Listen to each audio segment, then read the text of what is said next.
Remember when American Pharaoh won the Triple Crown, ending the longest drought in Triple Crown history? American Pharaoh is finally the one! American Pharaoh has won the Triple Crown! Of course you do. Anyone watching remembers exactly where they were. A long time had passed, 37 years, 1978. Now let's go back a little further. The year was 1915, Saratoga Racecourse. A filly named Lady Rotha beat male competition in a race called the Travers. 109 years have passed, and no filly has won it since. Fast forward to today, we have an athlete we'd like you to meet. Her name is Torpedo Anna. Hernandez and Torpedo Anna dominate! She might be the one. Another stellar performance. The filly to finally beat the boys in Saratoga's most prestigious race. Show win for fun. Welcome to DraftKings Travers Day at Saratoga.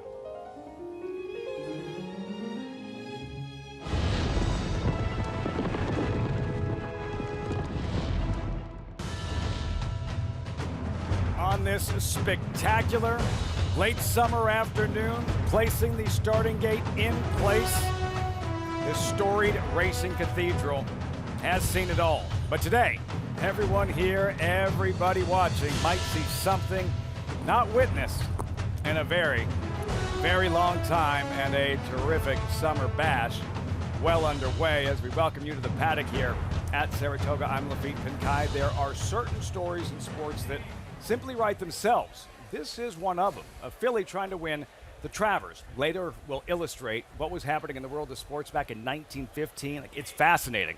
The Travers is always a monumental event, championship implications, etc. But when you have a story like this, a filly like this, you have all the ingredients for a truly spectacular sporting event. Here's the field for the 155th running of the DraftKings Travers. Those are live odds.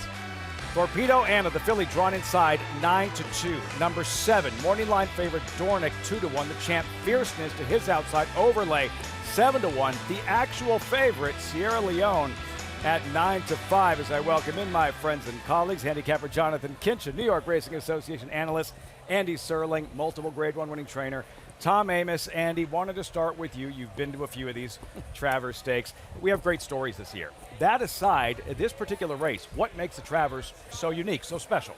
Well, you look through it, and the last three-year-old champions have won the Travers, and it's a race where you can cement your position, you can get redemption, or you can become a new shooter on the scene. And we really got all that in this year's Travers and the filly to make it even more exciting. And today's Travers, like so many, it's kind of the race where all scores get settled. And let's talk about the filly, Torpedo Anna, from the one hole today. She's going to take on the boys. She's dominated her division. She's going to take on these boys. If she were to win the Travers, first time since 1915, she would lock up Horse of the Year honors. And here we are in August. There's still 3 months to go. Lafitte, late at night when I get into a YouTube hole and I start watching old races, I feel like it's always when the fillies beat the boys, whether it's Zenyatta in the Breeders' Cup Classic or Rachel Alexandra in the Preakness.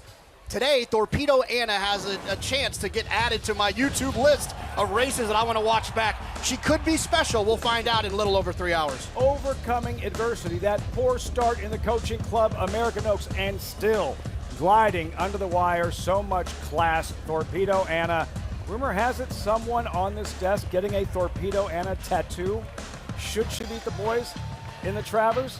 That's the word. I have a few, so we can try to hide it somewhere. But if she wins, I will get a Torpedo Anna tattoo. You heard it here. What's not a rumor, the $50 the good people at NYRA Bets are giving you just to sign up. All you have to do, sign up, NYRABets.com, use a promo code, get 50.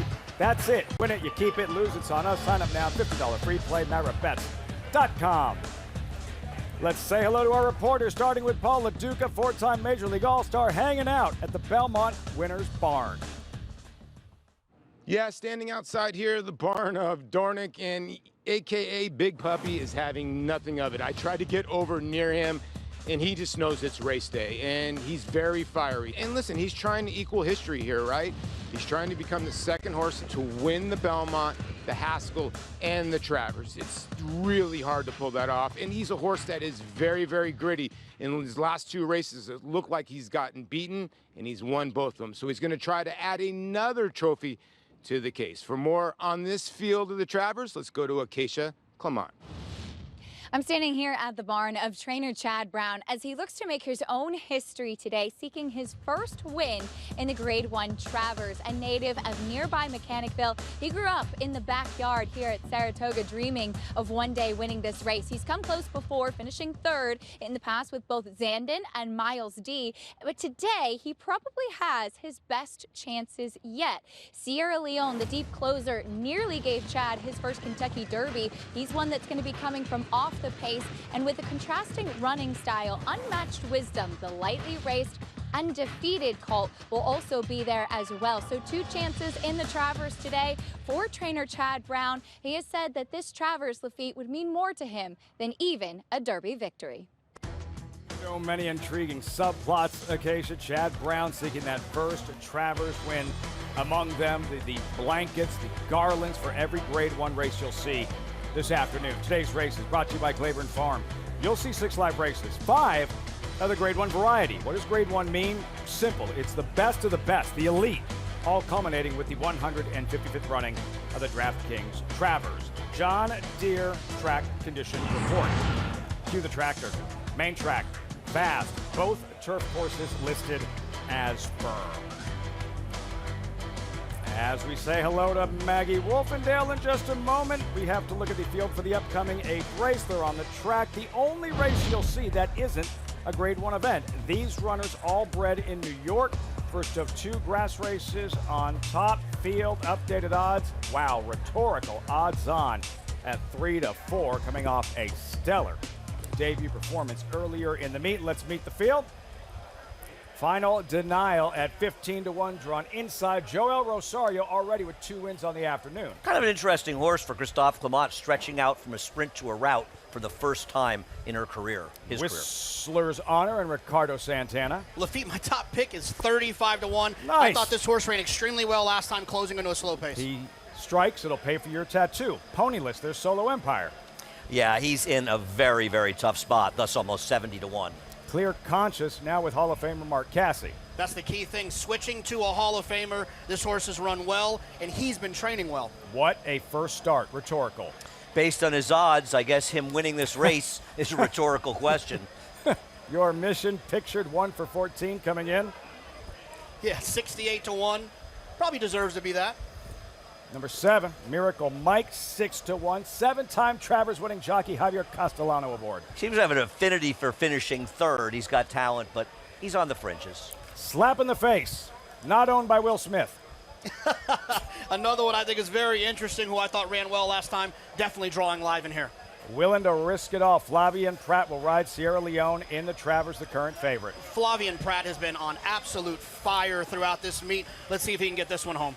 Tata's trotter towards the outside. Yeah, this horse broke its maiden at Saratoga on Belmont Stakes weekend, but has been disappointing in subsequent efforts. Rabaha, brutal post. Ran better than it looked last time, but you're right, Lafitte, that outside post could be a problem. Sonic Speed make the rider Dylan Davis and draws in from the also eligible Sometimes list. also eligibles get a little lost in the wagering. The problem with him is not his talent. He's run well enough to be a factor here, but his last 2 races are disappointing. Competitive race, New York breds on grass. They'll be breaking out of that starting gate in just a moment. All right, JK, give me the sales pitch. There's your top selection, Whistler's Honor at 34-1. Don't get me wrong, the 5 Rhetorical is a very, very, very likely winner of this race. I just thought the 2, Whistler's Honor, ran well last time, closing into a slow pace. Think about it. When you have horses on the front end that are going slow, horses coming from out of it are going to have a tough time catching these horses that still have full gas tanks. I felt like Whistler's Honor ran sneaky well last time, and I love the fact this horse is 33-1. Would be a massive upset. They'll be crossing over to the turf course, nearing post time. We welcome Maggie Wolfendale to the broadcast. Not on a pony just yet. Standing by trackside. Hey, Maggie.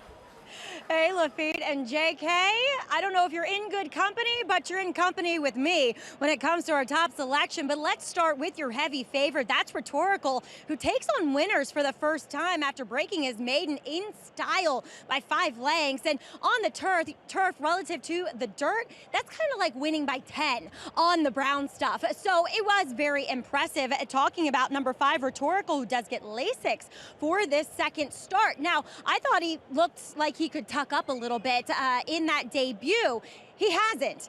that just tells me that's just him.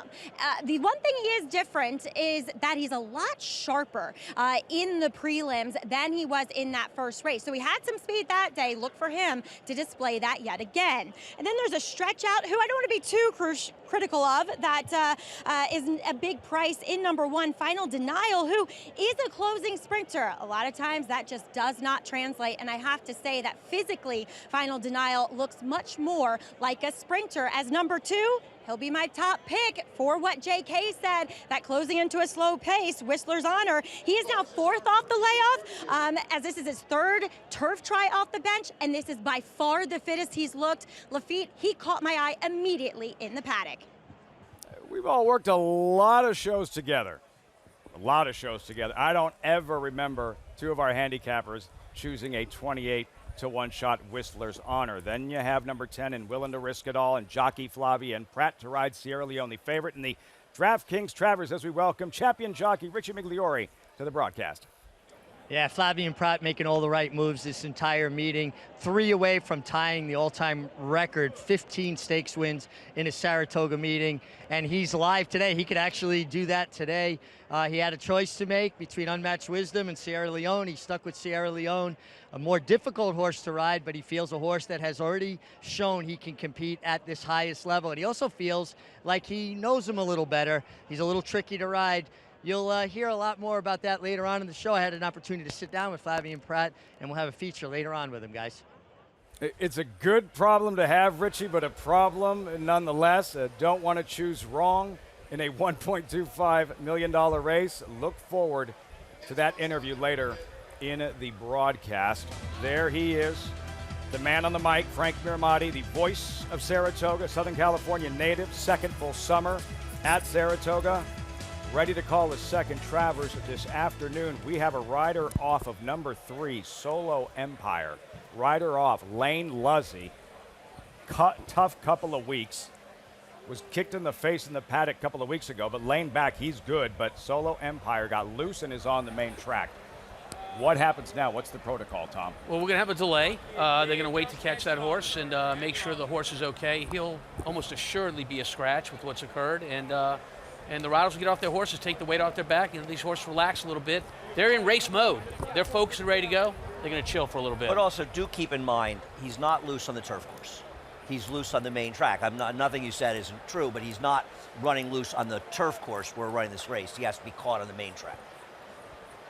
Does his absence, he was a long shot, Solo Empire, does his absence change the complexion of this race whatsoever? It does not. He does not have much speed, and he was not a contender. Maggie is trackside. Maggie, what can you tell us?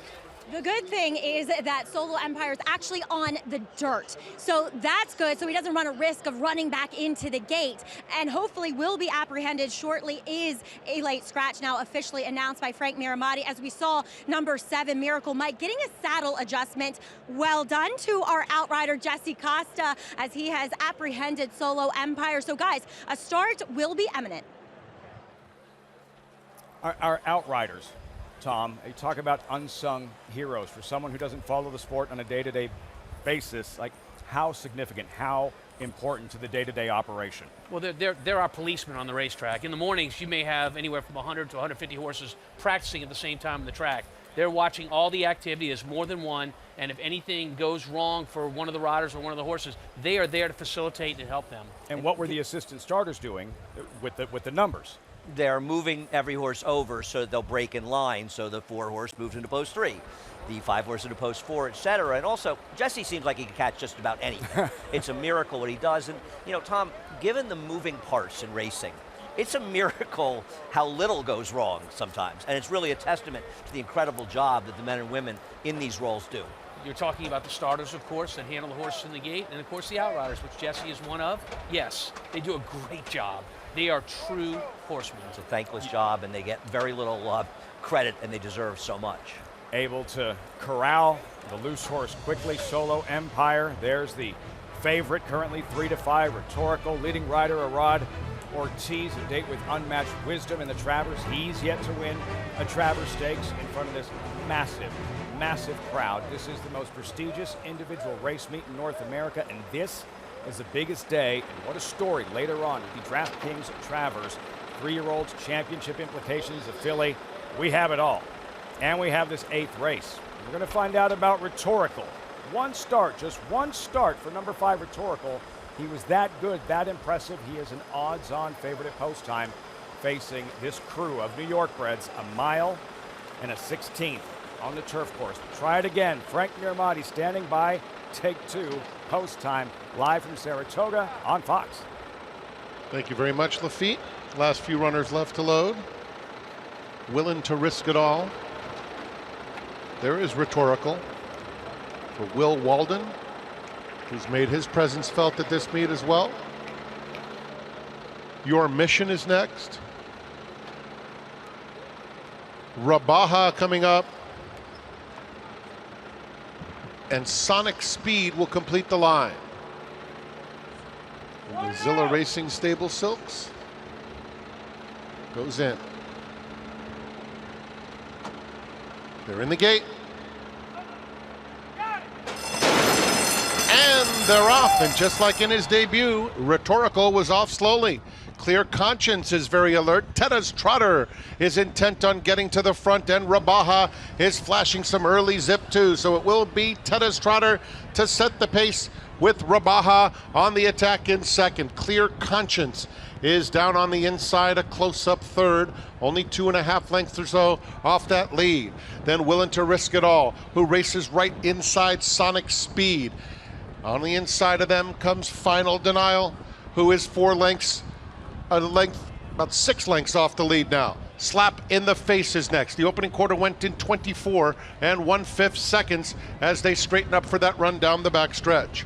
Whistler's Honor is toward the back of the field, racing 1.5 lengths in front of Miracle Mike, with Your Mission in front of that rival. And at the back, Rhetorical will have to pass them all. 48-3 for long shot Tedda's Trotter, who has been there every step of the way, leads it by a length. Rabaha trying to put some pressure on now in second. Clear Conscience is racing in third. On the outside of them, Sonic Speed is called on fourth. 2 lengths clear of Willing to Risk It All. Slap in the Face is next. And now Rhetorical is unwinding. Can he do it from well off the pace? He's coming in the white colors on the far outside, passing horses one by one, 6 off them as they come to the 8th pole. Rhetorical still with 5 to make up, but is motoring. Look at those strides in the center of the turf course as Rhetorical has come to battle as Clear Conscience takes the lead. Clear Conscience, Rhetorical on the outside, slap in the face in between them. Here's the line. Clear Conscience held on. Slap in the Face second. Rhetorical ran a giant race but had to settle for third. It's a photo for fourth involving Rabaha. Driving finish. Clear Conscience able to hold on. Strikes in the 8th at Saratoga. What an effort from the favorite Rhetorical to run third. A big race from the 4-horse Clear Conscience that won great position early in the race. Was able to have a great kick at the end. That's your big favorite all the way on the outside in the white silks. Rhetorical, he literally walked out of the gate, you guys. You'll see him come into the picture late as these horses get close to the wire. There he is right there.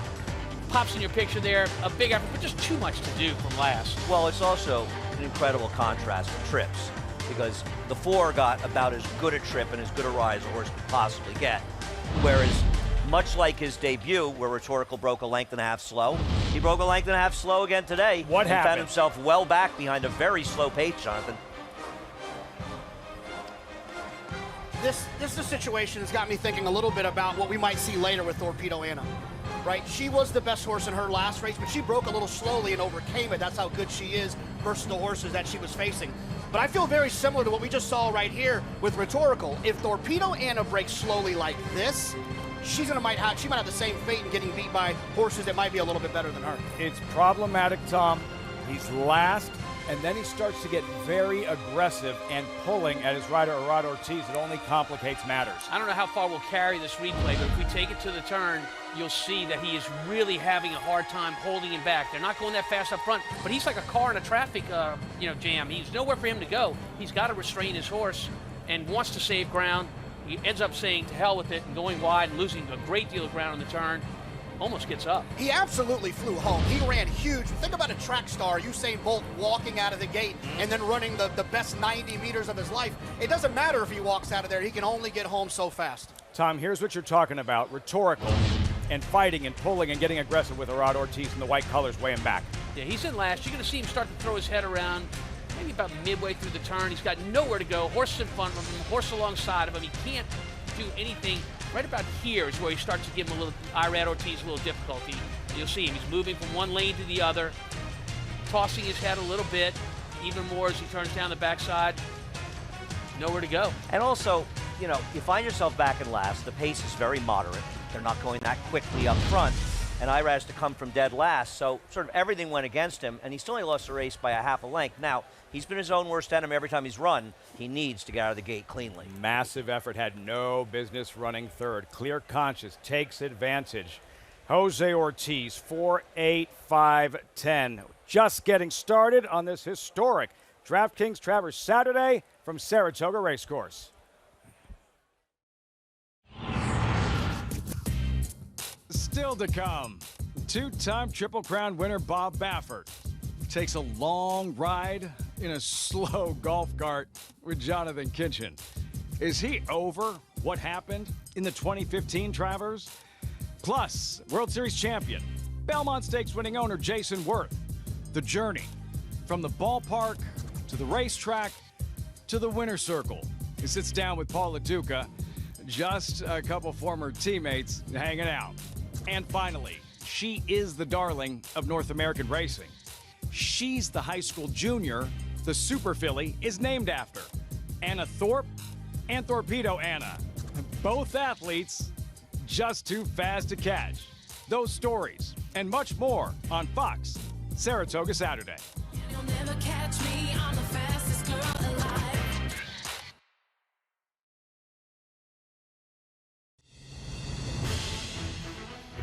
You're watching Fox Saratoga Saturday, brought to you in part by America's Best Racing. For the love of the race, visit americasbestracing.net today. Downtown Saratoga Springs, Broadway, so much to do. Meantime, so much to do for Jose Ortiz in the stretch. Wins a lot of races at Saratoga. Three-time Saratoga champion rider. Clear Conscience taking advantage of Rhetorical, the favorite's poor start. He did. It's all about pace, and you know, for this horse, Clear Conscience was located right where you wanted to be based on what was happening in the race. Very, very difficult for Rhetorical to overcome that from way back. We turn the page. First of 5 consecutive Grade 1 events. Resorts, World Casino, Grade 1, Sword Dancer. Breeders' Cup Challenge event, win, and you're in for the Breeders' Cup Turf. We'll explain, 1.5 miles on grass, measured time. 3 to 5 with about 19 minutes to post. Tom, this particular race, how is it different than every other race we'll cover this afternoon? Well, it's 1.5 miles in distance. That's a marathon distance for thoroughbreds on the grass. We rarely run this kind of race, and so you have to have stamina in your pedigree. And for our two favorites, for Charlie Appleby, that's exactly what they have. They have a lot of stamina in their pedigree. Lots on the line. Grade 1 status, $750,000 purse. The Grade 1 Sword Dancer in 18 minutes. Back to the headline event, the DraftKings Travers. Field, 3-year-olds, 1.25 miles. Number 8 is Fierceness. Highly decorated. He's a champion. He's an overlay, but he's polarizing, Andy. At his best, he is the best. The question is, can you count on him to bring his best? No, you absolutely cannot. And I know everybody looks and says he shows up every other time, and that is fair because it's true. But I don't think it's because it's every other race. I think it's circumstance. When he gets into situations where he's outside of an overmatched rival in relatively moderate paces, he can run a tremendous race. Or when he controlled the way he did in the Florida Derby. But when you're dealing with Dornick, Torpedo Anna as the other speeds, fighters that you've got to deal with, you got to put them away and then hold off Sierra Leone and others in there. The fierceness that we have seen throughout his career will not be up to that task. Well, look, Fierceness at his best, when he runs, these horses are overmatched. He is that good. And he did it in his last start in the Jim Dandy, and he's drawn the greatest post position he could get. He's all the way on the outside. That's where he wants to be. That's where he was in his last race, the Jim Dandy. And so for Fierceness, they didn't pop the champagne when the draw was occurred, but they sure put it on ice because they are in the outside post. He wants to be in his own private Idaho. That's exactly what he's going to do today. All the cards say Fierce is going to run his A game. I'm going to try to be the tiebreaker for you guys. Look, I think Fierceness is brilliant. I don't trust that he's going to run well here today. Right after the Jim Dandy, Todd Pletcher said that he needs time between races and they might skip the Travers. They show up here. I don't quite trust it, but I will say this bold prediction. He gets beat today, but he wins the Breeders' Cup Classic. Beat today, wins the Breeders' Cup Classic. Like I said, he is polarizing and cold on the board thus far for the DraftKings Travers. When we return, star jockey Flavian Prat on a torrid pace this summer. 12th stakes win yesterday aboard Raging Sea in the personal ensign, and he'll pilot the Kentucky Derby runner-up, the star-crossed closer Sierra Leone in the DraftKings Travers.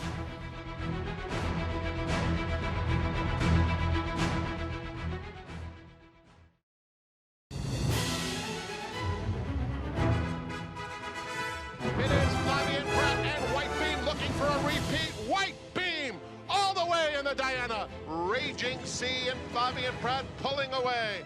Raging Sea wins the Shuby. And Ways and Means is now a Grade 1 winner. Handwritten by Flavian Prat to win the test. Silver Knot is simply too much racehorse.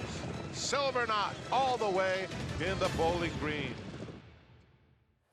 What a summer, Flavian Prat, and in moments could get even better. About to ride that gelding Silver Knot in the Grade 1 Sword Dancer. For star jockey Flavian Prat, 31-year-old French native, yeah, it's been a banner summer. The record for most stakes wins by a jockey in a single season is 15. He's already won 13, and there's 7.5 days left. But here's the thing, for a rider succeeding at the highest level, it's not all about just race riding. You have to make all the right decisions along the way.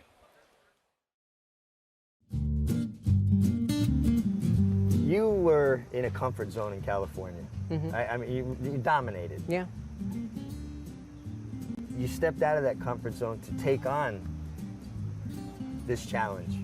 Why? What was the thought process behind that?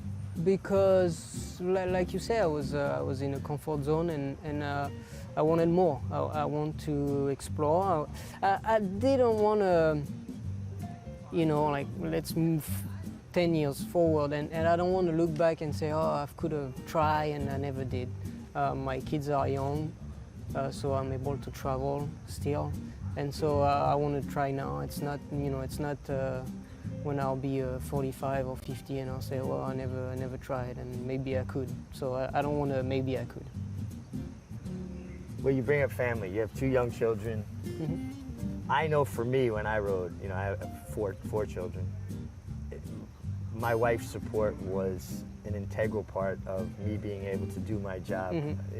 Can you talk a little bit about that and the support you get from home? Listen, I came to this country. She was my only family. I think it would have been a lot harder without her. We had a nice house in California. There was for her. There was nothing, no reason to move, and we had kids. And I say, I want to try. She was all in with me, and she's always been a great support in good and bad moments. Yeah, she's been a rock. You had a choice to make coming to the Travers Stakes. Sierra Leone, who has been competing at the highest level, and Unmatched Wisdom, who has, I won't say being untested, but he hasn't faced that caliber of horses he'll face in the Travers. And you went with Sierra Leone. Maybe you can just talk to us about the decision making. Yeah, it was obviously not an easy choice. I think Unmatched Wisdom is a very talented horse. Probably sky is the limit for him, but I had a chance to ride, now twice Sierra Leone, and like you say, he's been running against the best. I think the 1.25 miles is going to be right to his alley, so it just felt like, going to that race, it just felt like Sierra Leone could be the right choice. But like I said, the fact that I've been riding Sierra Leone now for the last 2 times, and so I feel like I know him a bit better, and hopefully 3rd time could be the charm. 12 stakes wins thus far. Flavian Prat, Richie, great stuff with Flavian. Wanted to drill down on the last thing he discussed, the fact that this will be the 3rd time he's ridden Sierra Leone. What can he do to maximize Sierra Leone's potential? Well, you know, it was interesting talking to him about it. He said that he was much trickier to ride than he even anticipated, and he feels like now having the 2 experiences with him, obviously in the Belmont Stakes when he did not get away cleanly, and then in the Jim Dandy when he was looking to get outside in the clear, and Fierceness drifted so far wide he had to kind of change direction back towards the inside, and at the same time, you know, maybe hampered a little bit by the Bill Mott runner there under Junior Alvarado. I think this horse does want to run in the clear. I think he gets to save ground with that post. And I think Flavian will wait to make that one run and get him out to the outside. I think he's just a better horse outside, even though he has that propensity to want to lug in. I think him knowing him a little better now, he'll be prepared, crop in his left hand, have, you know, the right kind of hold on the reins. You can never underestimate that. With a horse that lugs either in or out, if you get caught with too long a hold, they've got you. You've got to have the right amount of length in your rein so that you've got control. I think he'll be ready for him. You know, he said it was a tough decision, though. Unmatched Wisdom, he said, has a world of ability and, frankly, much easier to ride. He's push button compared to Sierra Leone, but Sierra Leone's already proven he is at that upper level. He's just been a little bit unlucky, and some of it his own doing. The enigma, Richie, that is Sierra Leone. Can Flavian Prat crack the code? We'll find out around 6:10 Eastern. Flavian Prat, there he is, looking for that 13th stakes victory. His stakes mount, Prat in the white cap, well armed this afternoon. Mulligan, 8-5 favorite in the Forego. Domestic product contender, Allen Jerkins, and Sierra Leone threat in the DraftKings Travers. And in moments, he'll ride Godolphin Silver Knot. Even money morning line sword dancer favorite, currently 6-5. Part of the reason Silver Knot is favored, his last race, the Bowling Green, late July, Andy, like nobody wanted the lead, so Prat, he took it and never gave it back. He's a tractable horse. He can run a good race without the lead. He can run very well in the front end, and he's kind of an ideal horse to have. Now, he did run this race under the most ideal circumstances, but I think it's fair to say, Tom, it was almost a public workout.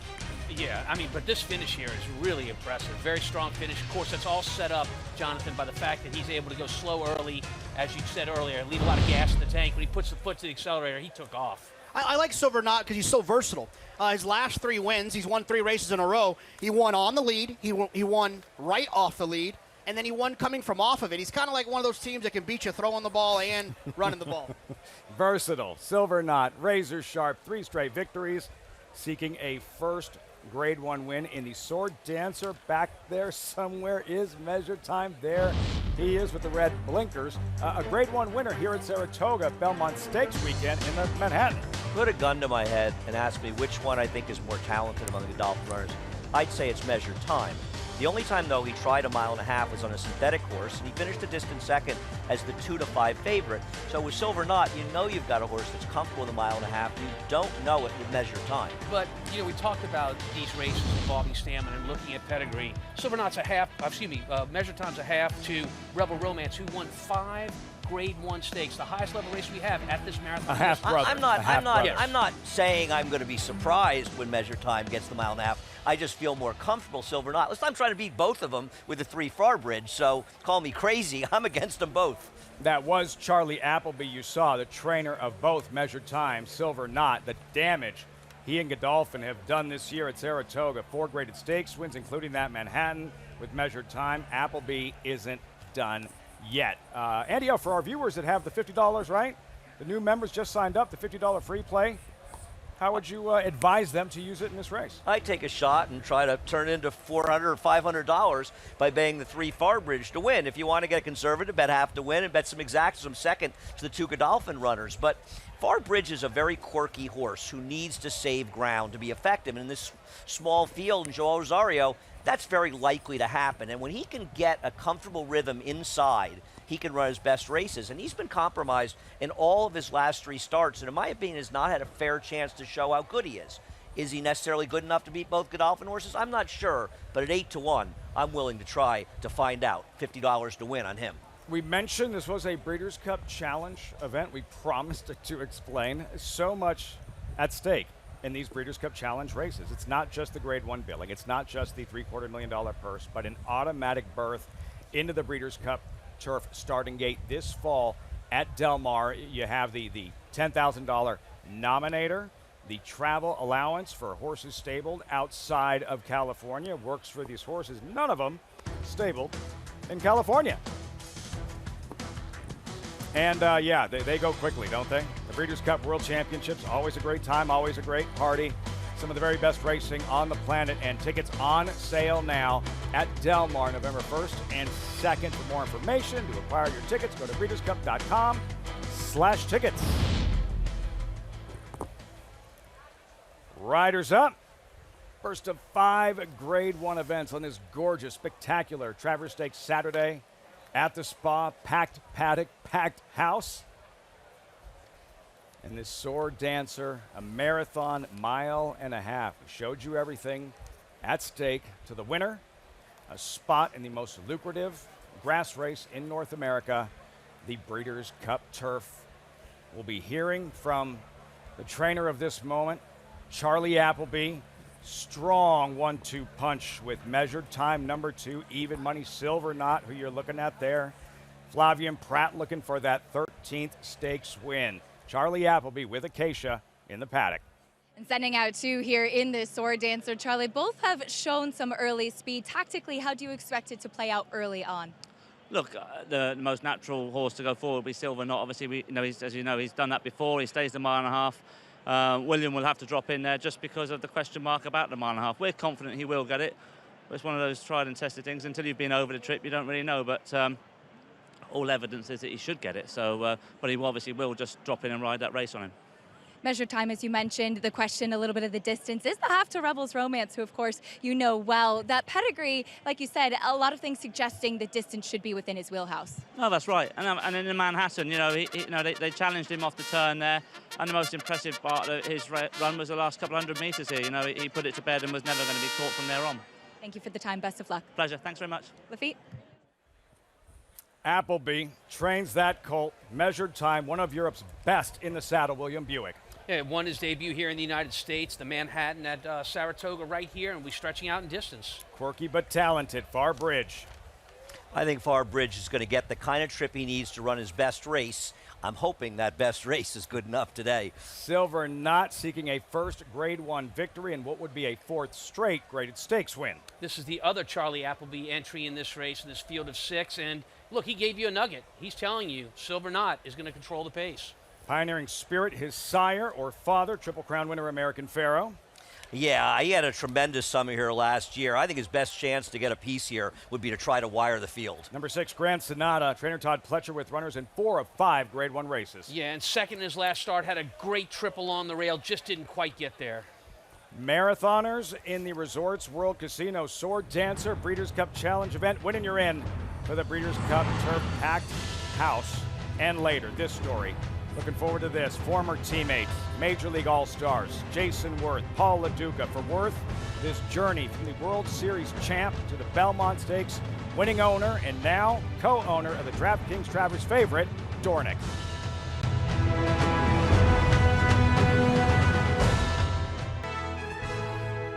Look at that shot. Doesn't look real.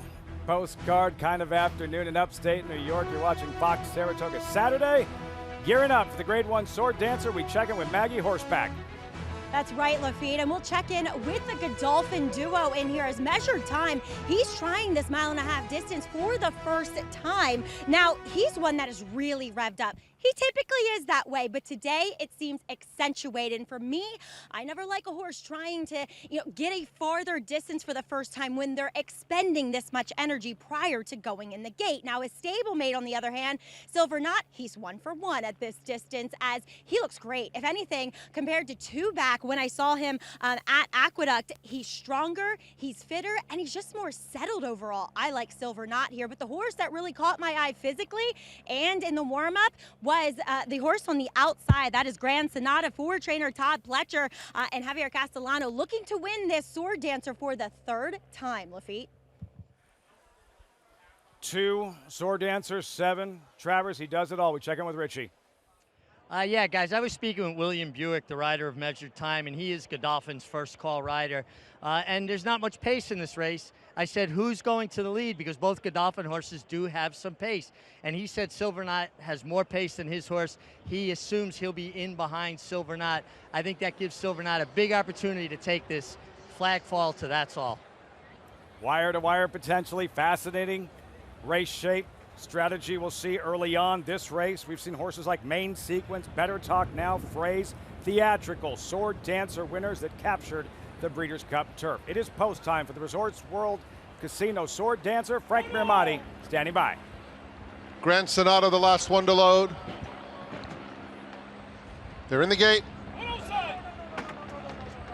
Pioneering Spirit a little restless. And they're off in the Resorts World Casino Sword Dancer. And Far Bridge gets the first call out of the gate. Measured Time, Silver Knot, third in the opening furlong. 2 more lengths to Grand Sonata, and Pioneering Spirit is at the back. 4 lengths off pace-setting Far Bridge, who goes around the far turn for the first time, leading the way by 1.5 lengths over Silver Knot in second. Measured Time in hand, a close-up third, just 2 lengths off the pace. Then Grand Sonata and Pioneering Spirit. The opening quarter clicked off in 24 4/5 seconds. For Far Bridge and Joel Rosario, leading 3/4 of a length. Silver Knot comfortably placed in second by Flavian Prat, and Measured Time and William Buick along the rail in third. Grand Sonata, Javier Castellano, 4 lengths off the lead, and Arad Ortiz Jr. has Pioneering Spirit at the back of the field with a lap to go and Far Bridge to catch. Silver Knot still comfortable in second, and Measured Time under a nice hold along the rail in third. Grand Sonata and Pioneering Spirit. No change in the running order through a half that went in 50 4/5 seconds. Far Bridge, the controlling speed, 1.5 lengths. Silver Knot right off his flank in second. And Measured Time is down at the rail, 2 lengths off them in third. Grand Sonata races fourth and has been there every step of the way, with Pioneering Spirit now 6 lengths. They're quickening a bit, heading toward the half-mile pole. And Far Bridge has it by 1 length. Silver Knot, Measured Time, the Godolphin pair, second and third throughout. Grand Sonata fourth, 3.5 off the pace, and Pioneering Spirit. They went the mile in 1:42 2. Far Bridge, Silver Knot, putting the heat on him now as Grand Sonata takes third. Measured Time now turns away Grand Sonata, reclaims that third spot, and makes his 3-wide bid. Here's Measured Time coming after the top pair now, Silver Knot and Far Bridge, as the field turns for home. On the inside, Far Bridge digging in. He's a tough customer. Measured Time is lengthening that stride and cutting into every single inch of ground. 16th pole, Far Bridge, Measured Time. Far Bridge will not be denied. All the way in the Resorts World Casino Sword Dancer. Measured Time tried his best but had to settle for second. It's a photo for third between Pioneering Spirit and Silver Knot. All heart, class, guts, and determination. Far Bridge turns back Measured Time and takes down this Grade 1 Sword Dancer and stamps his ticket for the Breeders' Cup Turf this fall. The best way to get a horse that likes to run on the rail to the winner's circle is to go to the front. I mean, I'm stunned. I'm stunned. Everyone on the desk knew that the pace would be a crawl and that you had to be in position to win this race. Godolphin controls the pace with the 2 and the 4 horses, the 2 big favorites in this race, and neither one of them is going to challenge our winner, Far Bridge.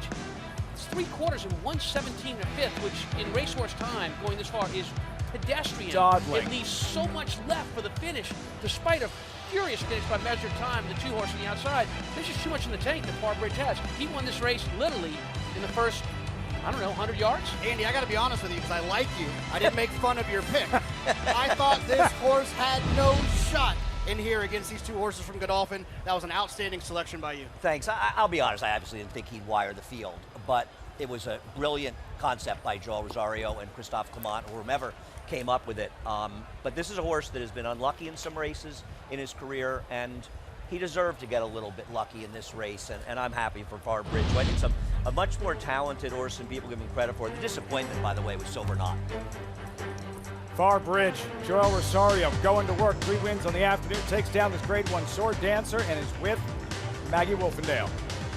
And his 3rd win in the race, of course, with his longtime trainer, Christophe Clement, all 3 of them with him. But I thought you put on a class today, Joel, putting this horse on the lead. Yeah, I mean, he come out today really good. He been training good in the morning. I like to say, you know, Christophe has been doing a really good job with him. And yeah, he really showed it. The whole time of the race, he was there for me. And the break was very important. This is a horse who likes to run on the rail. You simplified that by putting him there from the start.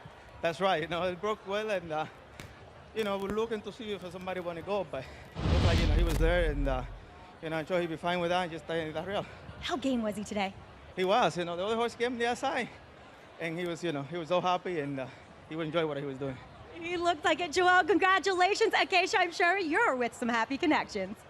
That's right. I'm here with Randy Sarv of LSU Stables. Randy, I think you and I might have ridden harder to the wire than even Joel, but what a celebration for this horse that I know means a lot to you. We fought this year. We went through. We were in Kentucky. We were in a different track with him, and we were at Monmouth, and there was always a problem. And Joel and Christophe and Miguel and my dad and my mom, we spoke, can't get in trouble today. Maybe if we have to go to the lead, just go. Even my son told me, send him to the lead. And Joel did a great job. Clement team did a great job, and we're here. And we did it!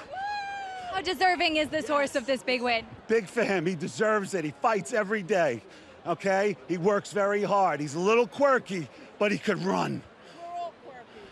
That's right. Congratulations to the whole team. Lafitte. You feel that emotion.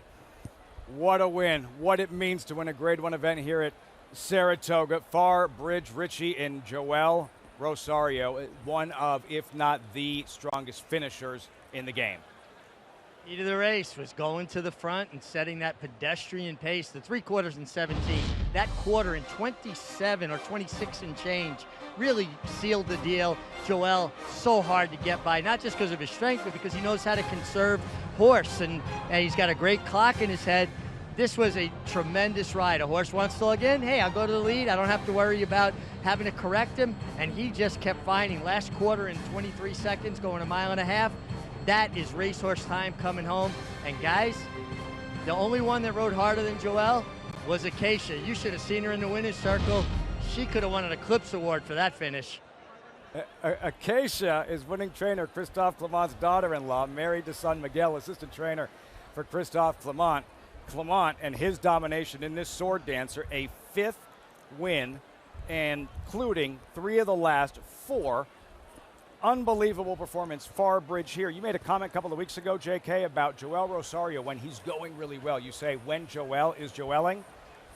Joel is Joeling today. Oh, that was Joeling. That's the definition of Joeling. When he's in the zone, he's hard to beat. Rosario, 3rd win in the sword dancer. They could have gone around again. They weren't getting by Far Bridge. Grade 1 winner, now a dual Grade 1 winner. So much more coming your way. And there she is, the Ballerina favorite. Her name is Vava, a fireball, top-ranked female sprinter in the sport, on her way to the Saratoga Paddock, the one to beat in Saratoga's most prestigious race for female sprinters. Plus, the star of this show, Torpedo Anna, as gifted as she is, just like any other superior athlete, surrounded by a great team. Enter Danny Ramsey, 74-year-old exercise rider, the secret sauce to Anna's success.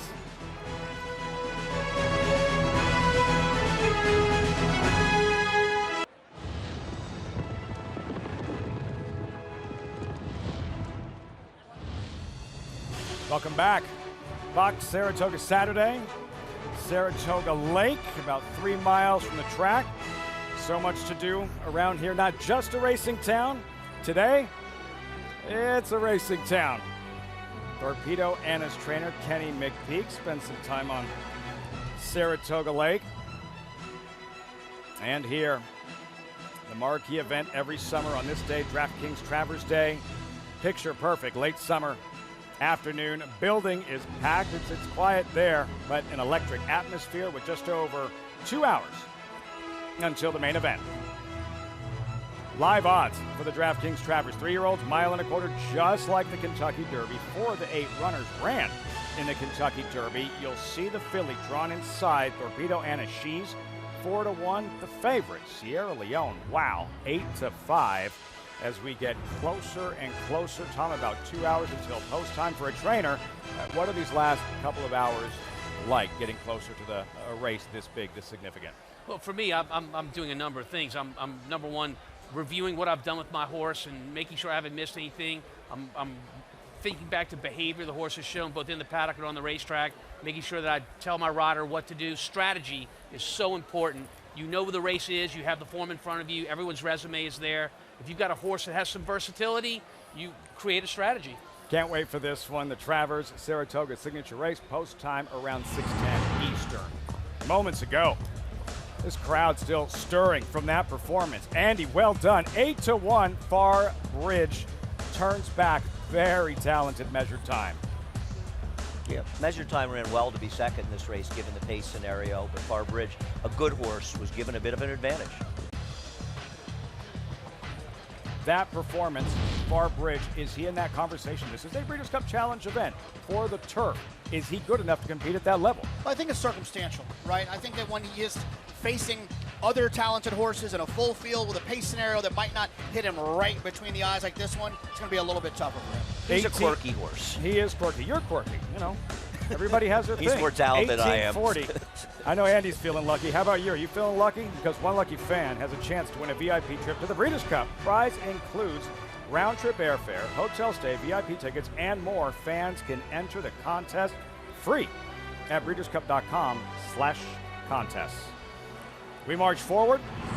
Up next, the Ballerina, another Breeders' Cup Challenge event. Winning your in for the Breeders' Cup Filly Mare Sprint, 7/8 of a mile. No surprise. Vava, number 3, an odds-on favorite at 4-5. Andy, Vava, what makes her so good? She's a horse that's gradually improved. She really started improving on Kentucky Derby weekend of 2023 when she won an allowance race, and she has steadily gotten better and better with every start. And she's gotten to the point with a couple of big wins this year where she is the clear leader of the older filly and mare sprint division. Now, maybe Ways and Means stands in her path towards the Breeders' Cup, but right now, with a win in this race, she makes herself a heavy favorite to be the Eclipse winner as the female sprinter of the year. Grade 1, Ballerina, Saratoga's most prestigious race for female sprinters in about 19 minutes. Back to Torpedo Anna, the filly, tackling the boys in the DraftKings Travers. There she is, preparing for the Travers every morning. That's where the heavy lifting is done. And right there with her, every step of the way, her 75-year-old exercise rider, Danny Ramsey. I get to the barn like a half an hour before I get on a horse, and I stretch for like 20, 25 minutes. I don't drink, I don't smoke, I don't eat pork, I don't eat beef. The last soda I drank was in 1988. I became a minister 25 years ago. My wife played a big part in it. She's the best thing ever happened to me. We have 5 children, 14 grand, and 2 great-grand. Danny's been with me pushing 15 years. I have told him repeatedly, the day you decide you don't want to do this, Danny, I'll buy a nice, stable pony. You can go out there and tell the young riders everything that they're doing wrong. But he doesn't want to do that. He wants to continue to gallop, and I could go back to horses like Golden Ticket and Eskimo Kisses, Daddy's Little Darling, Swiss Skydiver he got on regularly. God has blessed me to go great horses after great horses, and I'm still doing it. Torpedo Anna is a filly that can be a little tough. Danny, within a couple of days, has figured her out and got her to relax underneath him. When she's ready to go, she said, let's go, and I say, okay, let's go. And if you fight her, she'll fight you back. So just let her go, and she'll be just fine. Danny Ramsey is just an amazing guy. I've said repeatedly, Danny's infectious. He's one of the happiest people I've ever been around. I always say better than good. I'm always doing better than good. If you're negative, I'm allergic to negative people. I gotta get away from you. I'm happy. I feel good every day. Hey, Wayne Lucas told me a couple of years ago, he said, don't let no one tell you when to retire. He said, you retire, you walk away from this game when you're ready to walk away. And I told my wife, what when Lucas said, she said, well, I'm going to have a talk with him. I think if I wasn't working for Kenny, I would have retired. I really would have. I don't know how long either one of us are going to continue to do this, but I'm going to tell you this, we're going to do it together. When we quit, we'll probably quit at the same time. Minister, no negativity, no hot dogs, no beer. Danny Ramsey celebrating that Acorn victory. You're not smiling right now. I don't know what to tell you. Tom, for a trainer, these exercise riders, how important to the success of the operation? Well, this is where the races are won and lost, on the racetrack and in practice. The trainer sets out the game plan for each of his horses as he's leading into a race, and the rider has to execute them. It's important for the horses to listen to that communication from the exercise rider, which he gives through his hands, and to be responsive to that and do exactly what he wants them to do. When you have that, you have everything you need to win. Danny Ramsey, incredible the role he's played in the development of this amazing filly, Torpedo Anna. And then you have the guy who rides her in the afternoon, Brian Hernandez, this spring sweeping the Oaks and Kentucky Derby, arriving this afternoon. Just the 8th jockey, Brian Hernandez, to sweep the Kentucky Oaks and Derby in the same year. When we come back, what do you know? More Torpedo Anna. Can't get enough of her. All she does is win. Same can be said for her namesake, Anna Thorpe, high school swimmer, nicknamed the Torpedo. Much more coming your way. Fox, Saratoga Saturday, Travers afternoon from the Spa.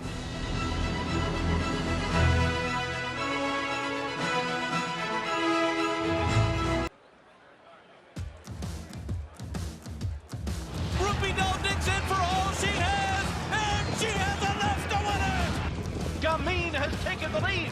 Oh, what a super filly! Gamine and John Velasquez, and they broke the track record. They're off in the filly and mare sprints. Good night, Olive, though. Good night, Olive takes off. Good night, Olive. 6 in a row and a Breeders' Cup champion. But there's no doubt about the winner. Good night, Olive is a champion again. Some fast fillies and mares. Those Breeders' Cup Filly Mare Sprint moments brought to you by Prevagen. Another look at why these Breeders' Cup Challenge Series races matter to the winner of the Ballerina, a spot in the Breeders' Cup Filly Mare Sprint. Starting gate, 12 minutes out till this Grade 1 Ballerina. Over to Maggie with the Paddock Report. Maggie. Liffy, we'll start with number 5, Scylla, in here, who is a turn back, meaning that her previous races have been around 2 turns. So she's going to the 7/8. Now, there's a lot saying that this will not work, namely her pedigree. She is out of a champion distaff mare who has produced Tacitus, as well as her full brother, we'll see a little later on in the Travers, and Batten Down. She's also enormous. There's a lot of size and a lot of scope to her, but funny enough, she looks so much like her damn clothes Hatches.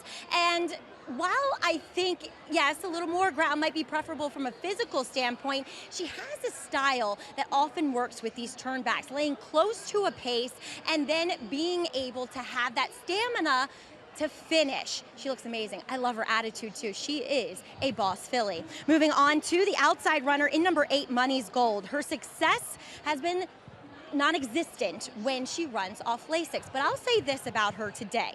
Last time when we saw her for the local prep, the Honorable Miss, she was a mess. She was washed out. She was nervous. She wasn't carrying enough weight. And today, I'm seeing a different filly this time around. She's so much more calm, at least back here in the paddock, Lafitte, and her weight looks better than ever. Perhaps a reversal of fortune then, Maggie, for Money's Gold.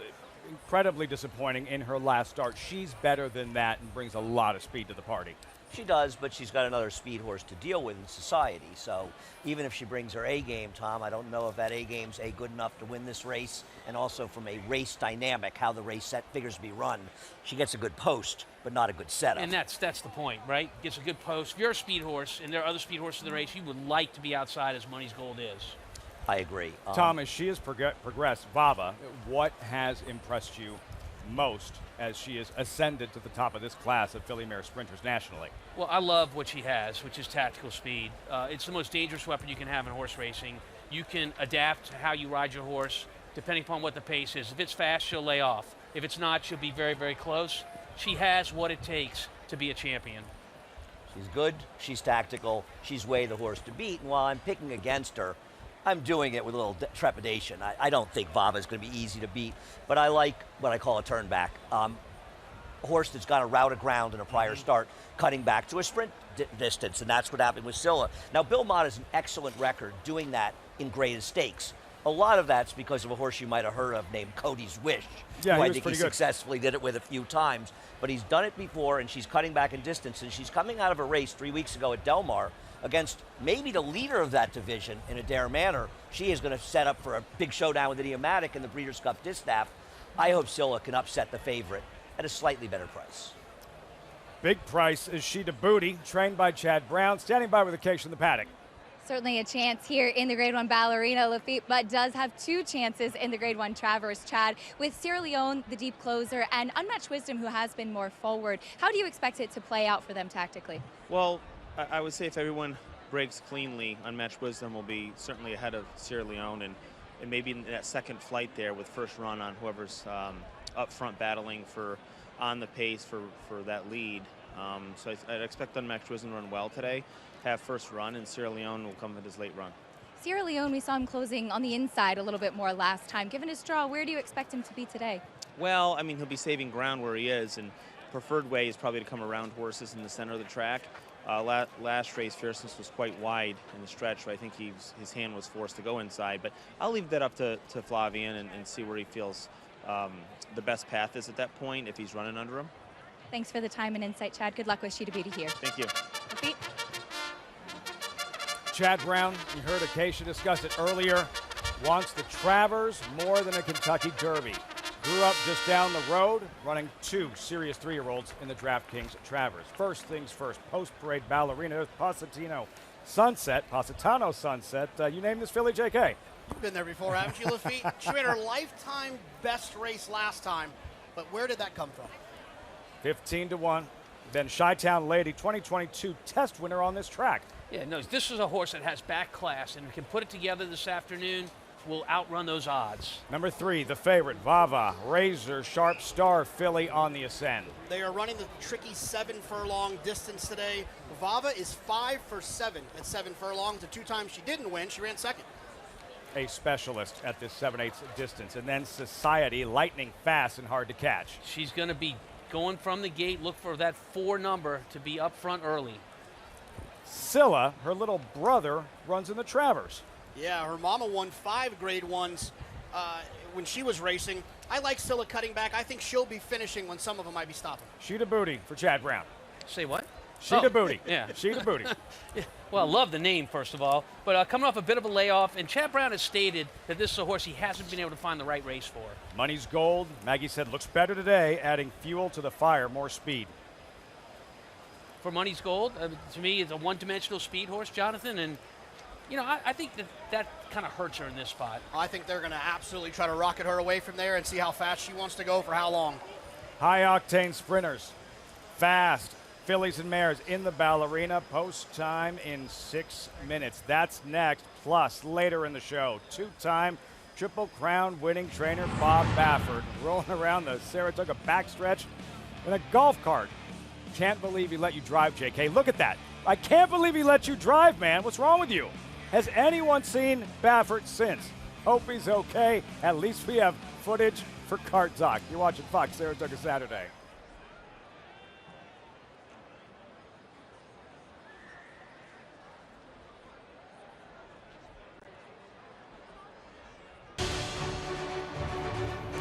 Bird's eye view.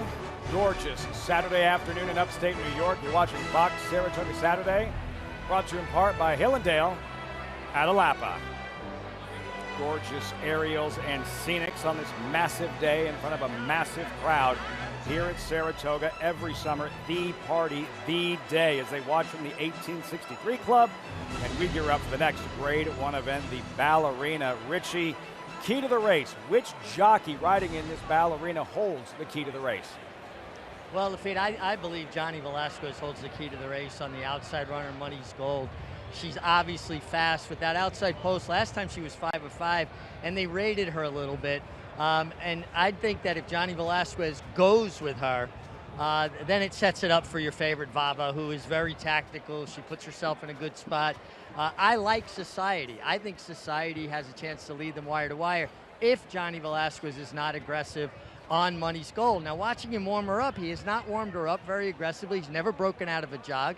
And with that outside post, and frankly, she's never quite been the same horse without Lasix. And obviously, today being a stake, she doesn't compete on Lasix. I don't even think she shows as much speed when she's not on Lasix. So the key to the race is what the 8 Money's Gold with John Velasquez does. And if he doesn't put pressure on the 4 Society, she is going to take them a long way. Society will be my top selection. Money's Gold, Saratoga's all-time leading rider, John Velasquez. Maggie, you like what you saw in the paddock. What are you noticing here pre-races, these fast fillies and mares warm up? Well, Lafitte, I think that John Velasquez is trying to keep Money's Gold quiet today because she was so hot, so just wound up last time. So I think that's what they're trying to do with her. They're keeping her away from the other horses too. But let's take a look at your favorite Vava, who got the most exuberant warm-up of any of them here. As we see Arad Ortiz taking her immediately away from the pony. She's moving beautifully. She looks like a happy horse. So one thing I'll say is that I didn't necessarily love in her last race is that she wanted to lug in on Society. Now, maybe it was her kind of asserting her dominance, but she just didn't run that straight. And Society today, now we never see Steve Asmussen trainees being taken away from the pony, so she was kept with the pony by Tyler Gaffalione, who knows her well, but she's like a coiled spring out here. She is sharp, she is on the muscle, and I think that she arguably, this is one of the better times I've seen her as far as her conditioning goes. So a mare that is really kind of finely filled out that frame, Acacia. Yeah, these are some really good-looking fillies and mares in here, Maggie, but I'm going to go with the 5 Scylla as my top pick.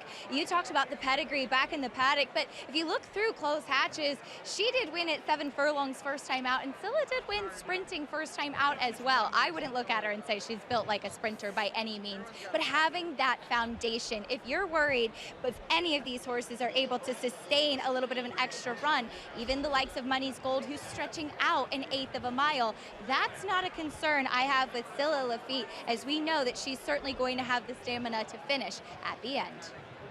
This is exciting. I love the Ballerina, world-class speed. If you like watching Olympic sprinters, you're going to love this. Jonathan, these fillies and mares go as hard as they can right from the opening bell. Who is the quickest of the quick as you look at Cherie DeVoe, trainer of the favorite in Vava? I would say the outside horse, Money's Gold.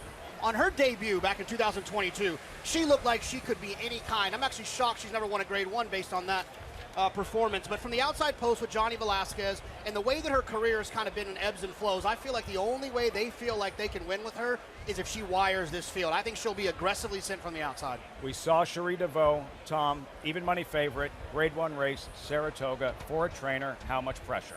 I mean, she looked calm as could be, didn't she? But on the inside, duck on the pond. You know the world's watching you. She's got the favorite here. I'm sure she's feeling the pressure. We all do. But this is the moment of truth, right? When that gate opens, that all goes away. All you're doing is focusing on your horse and what that athlete is doing under your tutelage. I bet you were a sweaty mess when Serengeti Empress ran in this race. From what I understand, you were afterwards when she won. Cherie DeVoe.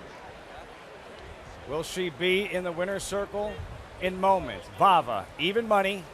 This is a Breeders' Cup Challenge event. Winning you're in for the Filly Mare Sprint. Top class Filly and Mare Sprinters, a Grade 1 Ballerina with a $500,000 purse. Vava, even money. Let's see what kind of show she puts on in front of this massive crowd at Saratoga. Up to Frank Miramati. Looks a little bored, actually. Maybe she's just expecting an easy win from Vava. Frank Miramati with the load-in call, all set for the Ballerina live on Fox. Okay, Lafitte, Positano's Sunset has gone in. Chi-Town Lady.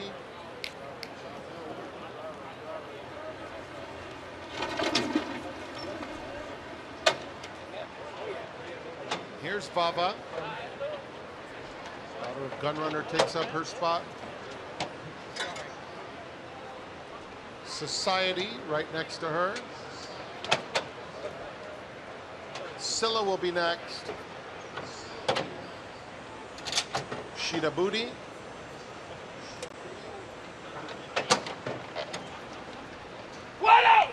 Money's Gold to the outside. They're in the gate.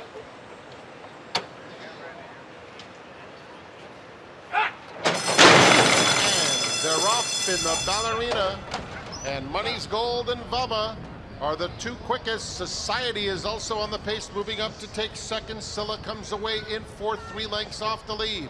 It's another 3 back to Positano's Sunset, who's 4 clear of Shida Booty and Chi-Town Lady at the back of the field. Money's Gold makes it over to the rail, and Society in hand coming after her, a length back second. It's 2 more lengths to Scylla in third, Vava fourth, 4 off the lead. The opening quarter went in 22 and 3/5 seconds. It's a gap of 5 back to Positano Sunset, Shida Booty, and Chi-Town Lady is at the back. Money's Gold tracked intently by Society as they go to the 3/8 pole, 1-2. Vava has her head in front of Scylla, third and fourth, 44 and 4. And Society has her mind on business, quickly going right by Money's Gold at the top of the stretch. Scylla, Vava has room along the inside. They have to catch Society, who leads by a length coming to the 8th pole. Now it's a length and a half, now 2. Scylla trying her best. Vava along the inside third, a 16th to run, and Society brought her A-game, and she's much the best in the Ballerina under Tyler Gaffleone, scoring by 3.5 lengths. Scylla was second, Vava finished third, Positano Sunset was fourth in 1:22 flat. Blazing speed, Society victorious in this Grade 1 Ballerina. What a summer for Tyler Gaffleone, trained by Steve Asmussen, North America's all-time leading trainer. Society, no doubt about it, performance in the Ballerina. She ran great. You know, down the backside, Society had that outside position against what was a fairly quick half mile, in my opinion. But she was first to pounce on our pace setter, Money's Gold. And the 2 big favorites behind her, and 2 are outside and 1 to the inside, they couldn't get near her. I'll say a couple of things. One is like topsy-turvy Saturday. Who would have thought Carr Bridge would wire the field to win the Sword Dancer? And who would have thought Society could win a Grade 1 by rating? And she rated off of Money's Gold speed. Another thing I want to say is that Vava was a little flat today. But Jonathan, do you think moving inside of horses towards the rail, maybe she wasn't on the best part of the racetrack? Yeah, look, I don't know if she had a choice, really. I mean, with Scylla to her outside, she kind of had no choice but to go in there. And I also don't think that IRAD was exactly working with a lot of horse. Like you said, I don't think the real Vava showed up today, but the real Society did.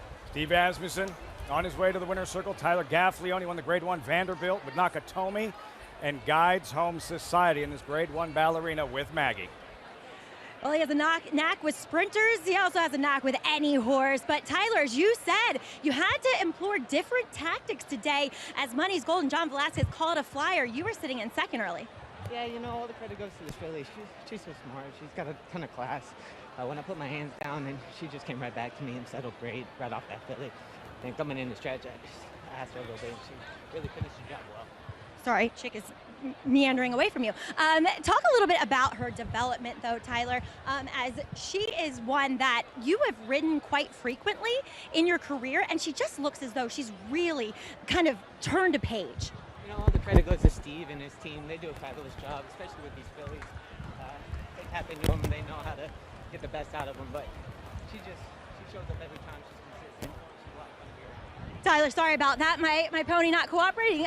Lafitte, now he wants to get close to her, but I'm going to send it back to you. He's been smiling all summer, and rightfully so. Another Grade 1 victory. That's Tyler's first in the Ballerina for trainer Steve Asmussen, a third standing by with Acacia. Society gets it done, Steve, but not necessarily the way we're used to seeing her do it, rating comfortably today. She ran a beautiful race, you know, just congratulations, thanks to Peter Blum, you know, the patience that he showed, allowing us to have this filly in training this year, just her second race of the year, better than she's ever been. What a great time. It looked like she'd really strengthened and just improved, maybe physically coming in here, mentally as well. So calm and professional. Well, it just, like I said, just very blessed that he kept a grade 1 win in mare like her in training, and she's just better than she's ever been. Very exciting day. Very fun for all us fans as well. Congratulations. Thank you very much. Lafitte?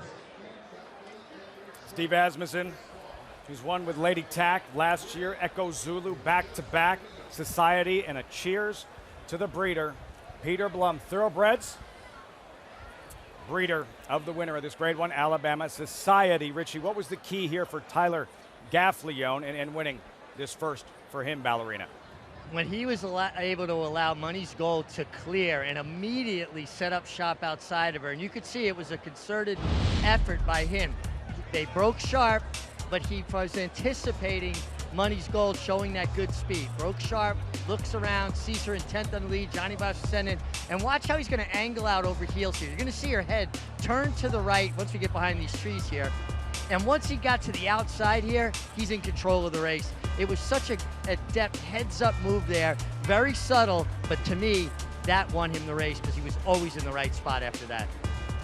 It seems like he's been in the right spot all summer. By far the best Saratoga meet for Tyler Gaffleone. Tom, how much confidence does that give you as a trainer, knowing that she isn't one-dimensional, that she can beat you different ways? Well, we talked about it. The most dangerous weapon a racehorse can have is tactical speed. Society showed that today, being able to lay off the pace and make that big, strong kick at the end. This makes her a win and you're in big-time choice in the Breeders' Cup Sprint come November. Major player. That win qualifies for the Breeders' Cup Filly Mare Sprint. Fasig-Tipton Winter Circle lead and brought to you by Fasig-Tipton November Sale, the world's premier breeding stock. Sell your star on November 4th after the Breeders' Cup. Wow. Society.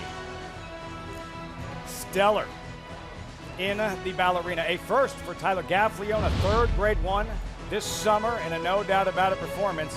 Clearing Vava and the rest. Society. Brilliant in the Ballerina. Much more from Saratoga on this Travers Stakes Saturday.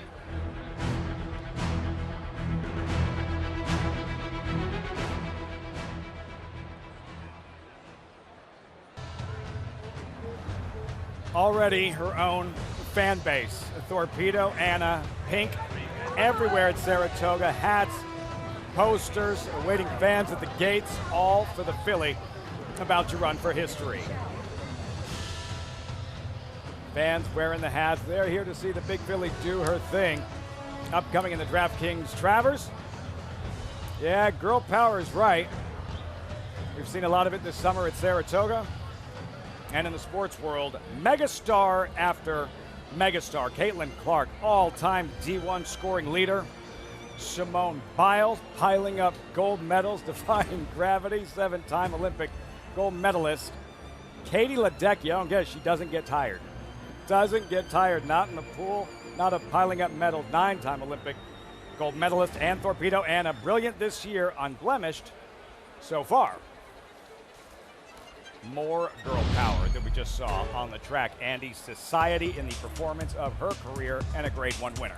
No, it's a very, very big win for her. To be able to rate and stalk gives her a real new dimension heading towards the Breeders' Cup. With the disappointment of Vava, does that elevate Ways and Means chances heading towards that Breeders' Cup as well? I would think so. I mean, look, it just when you have horses like this, Society and Vava, that are kind of trading punches in their division, and you have a filly like Ways and Means, who we saw win the test here a few weeks back, it definitely is going to be a contentious group showing up in Del Mar that first Saturday in November. Can't wait to see him lock up in the Breeders' Cup Filly Mare Sprint. Society 940. Oh, by the way, Tom Amos, trainer, saddled a horse that paid about $100. Maybe a little bit somewhere more else. Than that. Yeah.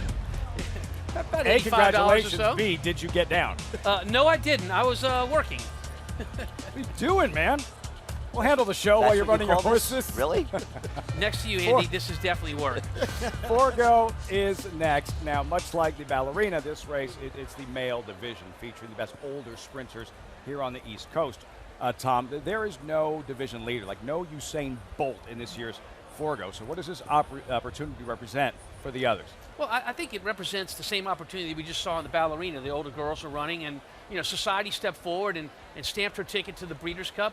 I think in this race, in the Forego, we have a chance to see another horse step forward to maybe stamp himself as a horse that in the Breeders' Cup Sprint in early November can be one of the main contenders. And it'll be very interesting to compare the 3 races, because we've got 3 straight grade ones at 7 furlongs in the dirt.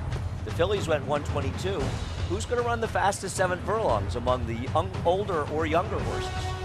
Who's going to be favored at post time for the Travers right now? Sierra Leone, number 2, 8-5. The filly Torpedo Anna at 7-2. So what's in a name? Every one of us has been there at some point, naming of a child, the naming of a pet. It really isn't that different in thoroughbred racing. You want it to mean something. You want it to honor someone. In the case of Torpedo Anna, it's a touching story about a family, a grandfather and his granddaughter. I swim year-round, and I have been swimming since I was 5 years old. My coach, he started calling me Torpedo because Ian Thorpe, who was a famous swimmer, had the same last name, and they called him Torpedo, so he thought it was a good idea to call me Torpedo too.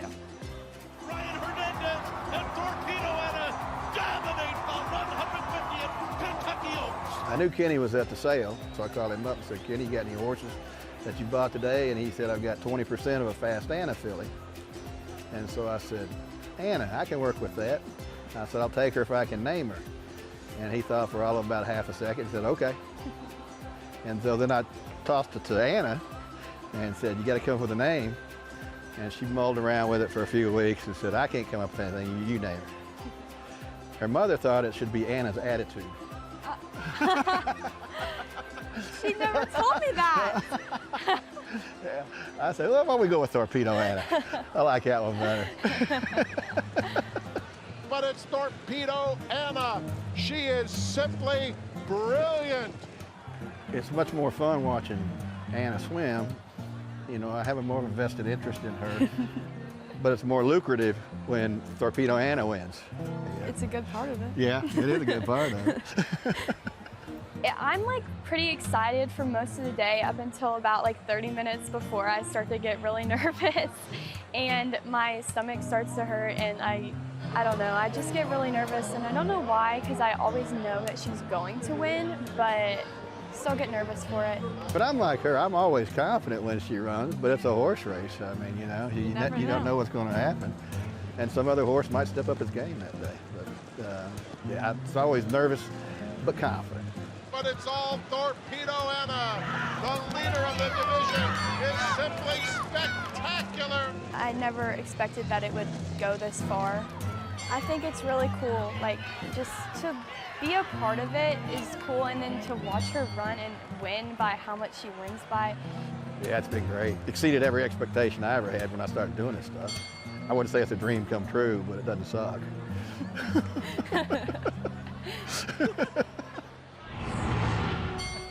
That's one way to put it. No, it doesn't suck. Torpedo Anna tucked away in her stall for now. Terrific story how her name came to be, no matter what happens this afternoon in the Travers for Anna Thorpe, her grandfather, her family. What a ride, what a journey. Anna Thorpe, the Torpedo. Not time for Anna to get nervous just yet, but we're getting there. And when we come back, Jayson Werth, during his career, dude was clutch.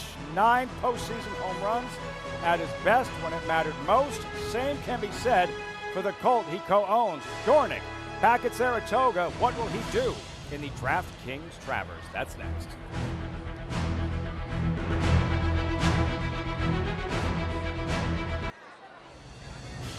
Welcome back. Fox Saratoga Saturday.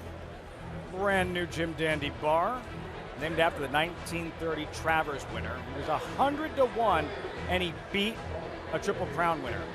Do that to name a bar after you. That's how it works. Drool.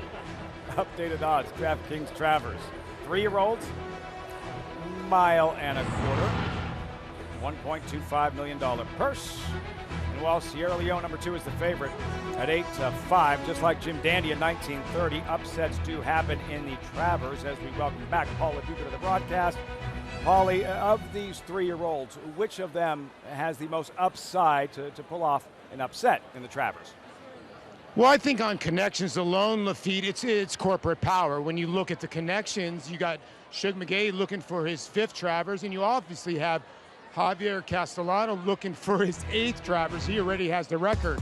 And this is a horse that, since they put blinkers on him, he's gotten a little bit better. And I thought he was getting to Unmatched Wisdom last time out, and I think he's going to appreciate the distance. You guys are all talking about the speed of this race.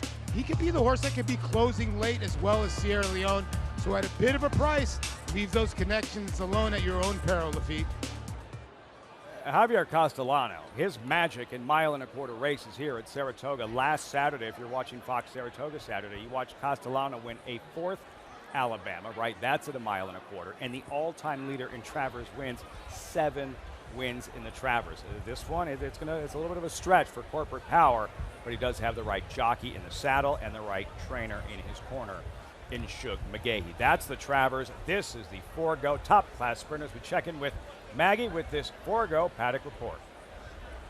And Lafitte, we'll take a look at Gun Pilot, who was upset the last time he was here at the Saratoga race course, in the True North, as he looks tremendous. And I think he had an excuse in that True North, in that he was on a track that was favoring horses that were closer on the pace. And it was tough to run through that kickback, as he'll look to give Christian Torres, his jockey, his first Grade 1. He looks fabulous as trainer Steve Asmussen looks to win back-to-back Grade 1 sprints as well. Moving on to the outside runner in number 8, Cagliostro for Cherie DeVoe. He's a turn back, and kind of like Silla in the last race, he has that running style that often works when horses are turning back, in that they're not closing sprinters. They're not dependent on the pace. They can lay close enough, win, cutting back in distance, and then have some stamina to finish. He is one, though, that is built more like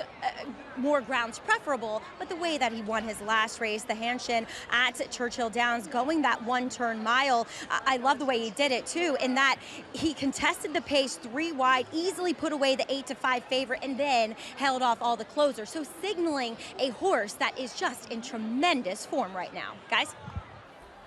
Cagliostro for trainer Cherie DeVoe. Things didn't work out with Vava in the Ballerina. We'll see about Cagliostro in the Forego, but that's the current favorite at 9-5. Mulligan on the ascend, arrives with momentum, 3 straight wins included his first graded stakes victory, the John Nayrod Aqueduct in July, Tom. Impressive win, but not perfect. No, it wasn't perfect, but he shows his speed in this race, just like he's going to do in about 15 minutes. He is the speed of our Forego, but watch closely when you look at Mulligan finish. You'll see his head kind of cocks a little bit to the outside, he drifts a little bit to the outside. So does he have some vulnerability? Perhaps he does. And as our big favorite here at 9-5, I think it's a chance to beat him, Andy. I do too. It's a big day for his trainer, Rudy Brissett, who's trying to win his first Grade 1 in 17 and 18 attempts with 2 live horses in here. The others. All right. I'm up on the free bet, so it's all about $460. I'm like the peacock strutting around, yeah. So I'm going to get a little bit ambitious here. Right, nothing new. I'm going to make a $25 exacta box, my $50, 7-8. Box means you've got it both ways, a finish of 7-8 or 8-7, and you'll collect. I like the 2 on the outside. I think Encore is going to stalk, but I think Cagliostro may help Cherie DeVoe forget about that tough beat in the Ballerina. For those just joining, the investment was $50 about an hour ago. 400 and how much the return? $60. Not that I'm well counting. done. Very well done. Andy and for doesn't those just want to win. He wants to run up the score. I love it. For those of you who maybe want to bet this Forego, maybe you want someone else to cover your wager, we can do that for you. Head over to NYRABets.com. Sign up now. We are giving you $50 to play with. $50 free play just for signing up. NYRABets.com. One of the most prestigious sprint races in North America, the Forego. Riders up. Cherie DeVoe, Jose Ortiz, and Cagliostro, who you give a serious look to here, Tom. I do. This is a horse that I think has a big chance to upset the apple cart at 3-1, our 8-horse Cagliostro. A horse that I think is better at 1-turn distances, which this race is, the Forego, than 2-turn distances, which she has been competing in the past. Turning back in distance to this, I think, is an attractive move. I'm with you, Tom. Didn't work for Silla, who ran a respectable second, but I'm hoping it works for this horse. I like Cagliostro, but I am scared of the 7 Encore. At this point, I think, Jonathan, you got to be scared of any horse trained by Phil Bauer. I'm scared of all these horses. I ended up picking the 6 Mulligan, but this is the most wide open race I think we'll see here today. And then there's Baby Yoda, trained by the Hall of Famer Bill Mott, standing by with Acacia. Undoubtedly loves it here at Saratoga. Bill, what are you expecting from Baby Yoda today, trying to get back to those big wins? Well, we never know what to expect. I mean, we know that he's got it in him to run a big race. He doesn't always show up every time, but when he does, he really loves this track, and he's capable of putting in a really good effort at this track, on this track. He's been training certainly well enough, and you know, it's all if he breaks well and gets a decent trip, we're optimistic. Some big chances today, including batting down in the Travers. Obviously a huge pedigree for a horse that maybe has taken a little bit of time to mature, but it seems like he's getting there.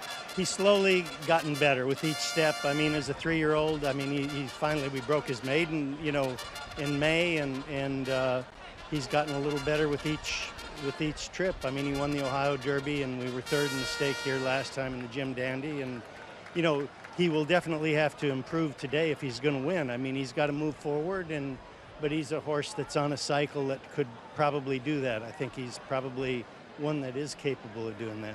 Thanks for the insight, Bill. Best of luck. Thank you. Lafitte?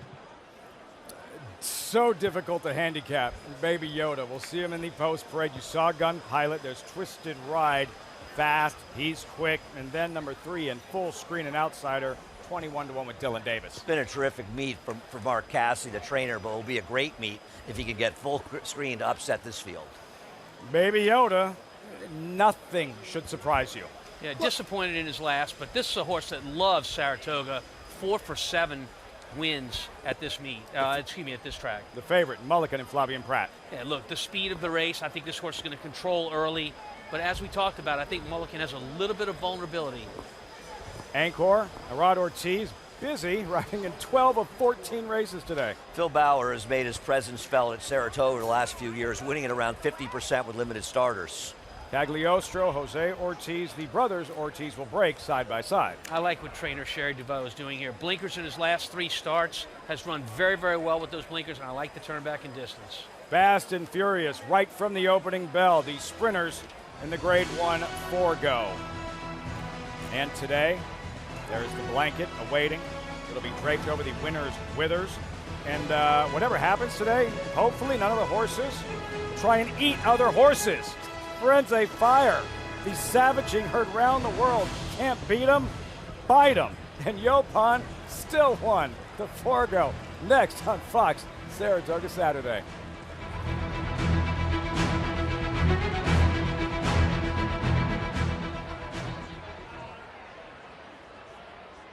First star of the 70s, Forego. Welcome back. Stellar afternoon in upstate New York. There's a reason one of the most prestigious sprint races in North America, or here at Saratoga, is named after him, Forego. From 1974 to 76, 3-time Horse of the Year. In short, a legend. Richie, for you, Forego, and the impact he made on you as a kid. Well, I fell in love with racing while Forego was in that skein of Horse of the Year titles. And his longevity, his brilliance, his ability to carry weight, overcome adversity. And how about a horse running in the Woodward 1.5 miles, 2 weeks later coming back in the Vosburg, winning it, going 7 furlongs as a tune-up for the 2 mile at the time Jockey Club Gold Cup. They don't make horses like him anymore. And when he caught Honest Pleasure in the Marlboro Cup by a head, giving him considerable weight, that galvanized the idea for me that I wanted to be a jockey. I wanted to be like Bill Shoemaker. He was brilliant. Guys, I'm picking the 4 here, Baby Yoda. I think the 1, Steve asked us to run a Gun Pilot, looks outstanding. Mulligan is the speed of the speed probably here, but Baby Yoda really looks good. And when he carries good weight, he runs his A race. I think he's going to be forward, which is key to his success. And I like Tyler Gaffalione picking up the mount here. Gaffalione looking for back-to-back Grade 1 sprint victories. Just struck moments ago in the Ballerina, and now aboard Baby Yoda in the Forego. Over to Maggie, horseback. Yeah, we'll take a look here at your favorite, Lafitte. That is Mulligan. Mulligan is a horse that the first time I saw him was last time for that John Nehru. He was really laid back in the paddock, but the atmosphere is black and white when it comes to Saratoga versus Belmont at Aqueduct. It seems as though the energy from all the people and the crowd, which is amazing, has gotten Mulligan a bit sharper than what he was. Now, whether that has any bearing on how he performs today, I don't know, because this is only the second time I've seen him, but physically he looks tremendous, much like he did in that last start. Encore, I thought, ran really well last time. He chased outside. He was bumped several times by Hoist the Gold, who finished third that day, and he never gave up, battling back against that rival. He's a horse I haven't seen in a while, but he's definitely filled out a great deal. I mean, he's 6 years old now, as he should, but just making a nice impression. He looks better out on track than what he did in the paddock. Thought he looked a little nervous back there, but has settled in nicely here. Now, Richie was talking about number 4, Baby Yoda. I like what Tyler Gaffalione did with this horse. You have to warm him up, and warm him up a lot, and that's what Tyler did. Really got him moving freely. I don't think he was going and moving quite as well in the warm-up as what he is today compared to that last start here at the Spa, Acacia. Good news about Baby Yoda, Maggie. We'll see if he can turn things around. Now, coming into this race, I had planned to pick Cagliostro, but I'm just a little bit concerned about shortening up in distance, and thought that he also got very warm in here today. I could not get over how good Gun Pilot looks this afternoon, and Steve Asmussen's runners are always well turned out, but just the weight, the muscle mass that this horse is carrying, and how calm he is as well. I thought that he had a big opportunity to turn the tables on some of his rivals in here, Lafitte, and he should be sitting a good trip. Gun Pilot Acacia, the field's lone Grade 1 winner, trying for a second in the Forego. Christian Torres aboard. Race shape, pace. What are we looking for right when they ring the bell? I think the pace belongs to the 2 Twisted Ride and the 6 Mulligan. I actually think that I don't think Mulligan can clear here against Kendrick Carmouche, who's a speed and a gate rider on the 2 Twisted Ride. I think they go out as a team. I agree that they're the main 2 speed, but I don't think Encore is going to be far out of it. And I think a wild card, though he's not really that fast, is Baby Yoda, because he seems to do his best races when he's kind of on the engine, as we call horses being forward. So he could be the one to throw a monkey wrench into it. If he does, that could heat the pace up. Well, if Richie thinks that the real Baby Yoda is going to show up, then I would think that he would be involved in the pace. Like you said, he runs well when he's forward. He's forward when he runs well. I think he could be tough in here, but I can't ignore the Gun Pilot, who has that one bad race last time, but he's 4-1 on the board right now. He seems to be a little bit of value. And he's the only Grade 1 winner in this field. And I think it shows you just how open the older sprint division is, that there's only one Grade 1 winner in this Grade 1, and if he wins, only one will remain, otherwise 2. Well, we talked about the pace of the race. I don't think it's going to be that hot. I don't think this is the kind of race you can come from far back in. You've got to be in a good position. What a moment it would be for trainer Rudy Brissett, who you just saw seeking a first career Grade 1 victory. He trains the favorite, Mulligan, at 8-5 as they file into the gate. Post time for the Grade 1 Forego. Frank Miramati standing by with the load and call. The Forego live on Fox Sports Saturday. Baby Yoda going in. Here's the favorite, Mulligan. Encore will be second to last. One out! Cagliostro to the outside stall. They're in the gate. And they're off in the Forego. Cagliostro had a bad stumble in his last. Mulligan, on the other hand, came away beautifully and straight to the front. Twisted Ride is up close, as is Encore, who moves up and takes that second spot. Gun Pilot settles nicely in fourth, 4 lengths off the lead. He's being guided a bit off the rail. Then Baby Yoda on the outside of Full Screen, and after that unfortunate start, Cagliostro trails the opening quarter in 22 and 2/5 seconds. Mulligan doing it easily. Has it 3/4 of a length to Encore second. Gun Pilot takes third. Twisted Ride on the outside of him. Then Baby Yoda, 7 lengths off the lead, followed by Full Screen and Cagliostro. It's Mulligan passing the 3/8 pole in charge, has it by a length now. Encore fully extended through a half that went in 44 and 4/5 seconds. Twisted Ride third. Gun Pilot is asked to pick it up in fourth there at the top of the stretch.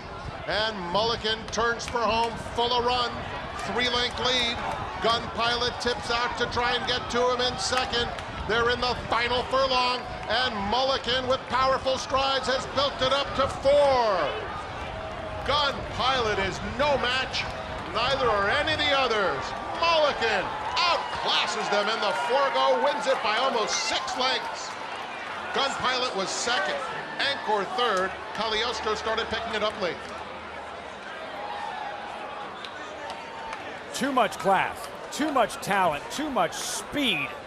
Mulligan, Flavian Prat, 13th stakes win of the meet, and you saw trainer Rudy Brissett what this moment must mean for him, a first career Grade 1 victory, and to do so on Travers Day at Saratoga. I remember my first Grade 1 victory was right here in Saratoga, Heritage of Gold, back in 2000. They don't come along often for most of us as trainers. And for Rudy Brissett, a great trainer, congratulations. And his horse, now 4 for 4 this year, ran like a champion. Chosen Braun maybe leading the way in the West Coast, and perhaps the top sprinter in the country, but Mulligan, Jonathan, just made a claim that there might be a new sheriff in town. Lafitte, they gotta put some lights on or something at the Eiffel Tower. A little French connection here with Rudolph Brissett and Flavian Prat, two French rider, French trainer. And then there's the other side of the story. Cagliostro from the outside. First, you're going to see him break or not break, and then you're going to see trainer Cherie DeVaux's reaction.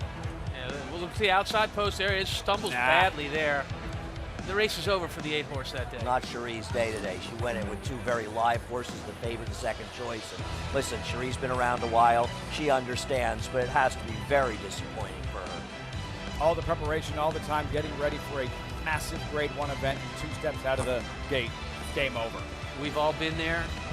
We know the feeling. And yeah, I can relate. Sorry, Cherie. That says it all. That says it all. As for Mulligan and Flavian Prat, another Grade 1 win with Maggie. Flavian Prat, as JK say, French connection. It has to be important, meaningful for you to give Rudy his first Grade 1, Flavian. Yeah, absolutely. I'm very grateful for the opportunity and delighted for him.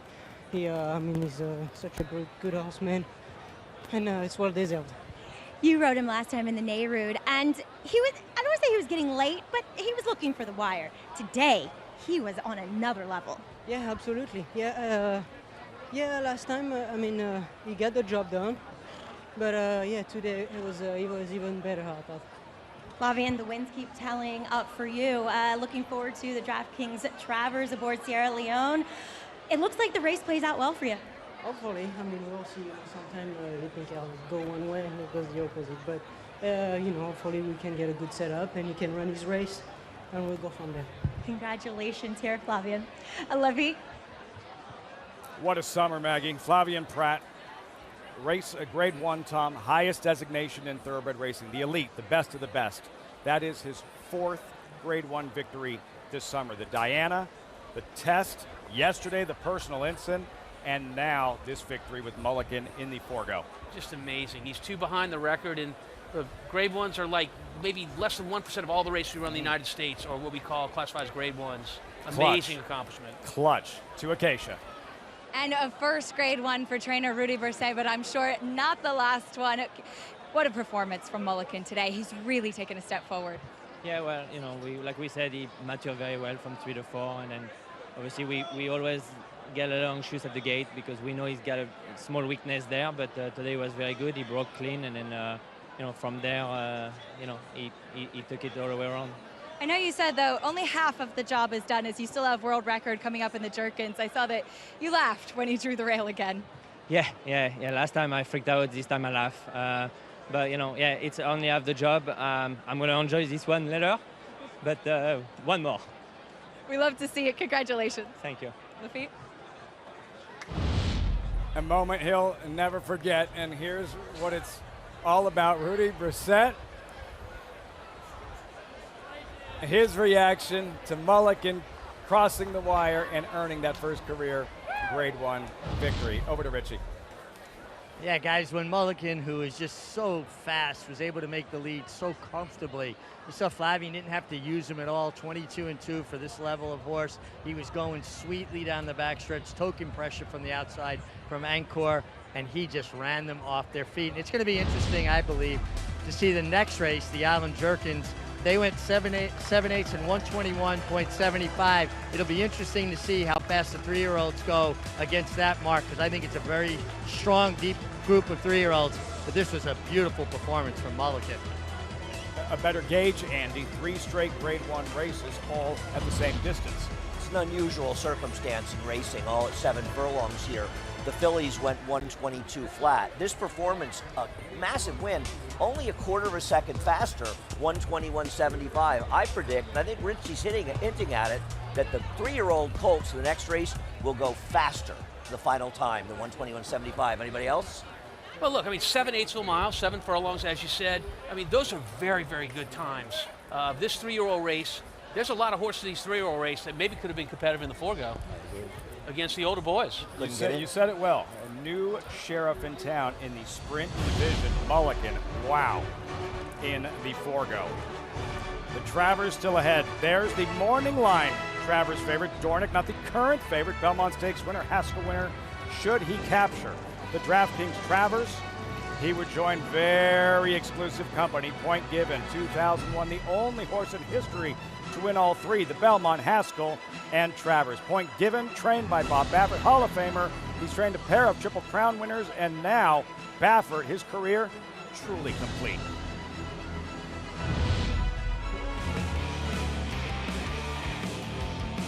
Here we go.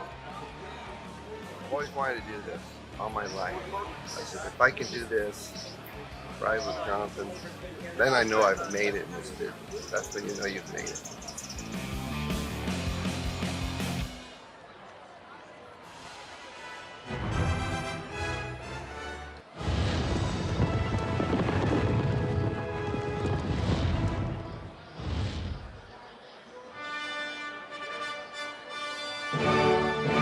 Last Saturday in August, at the August place to be.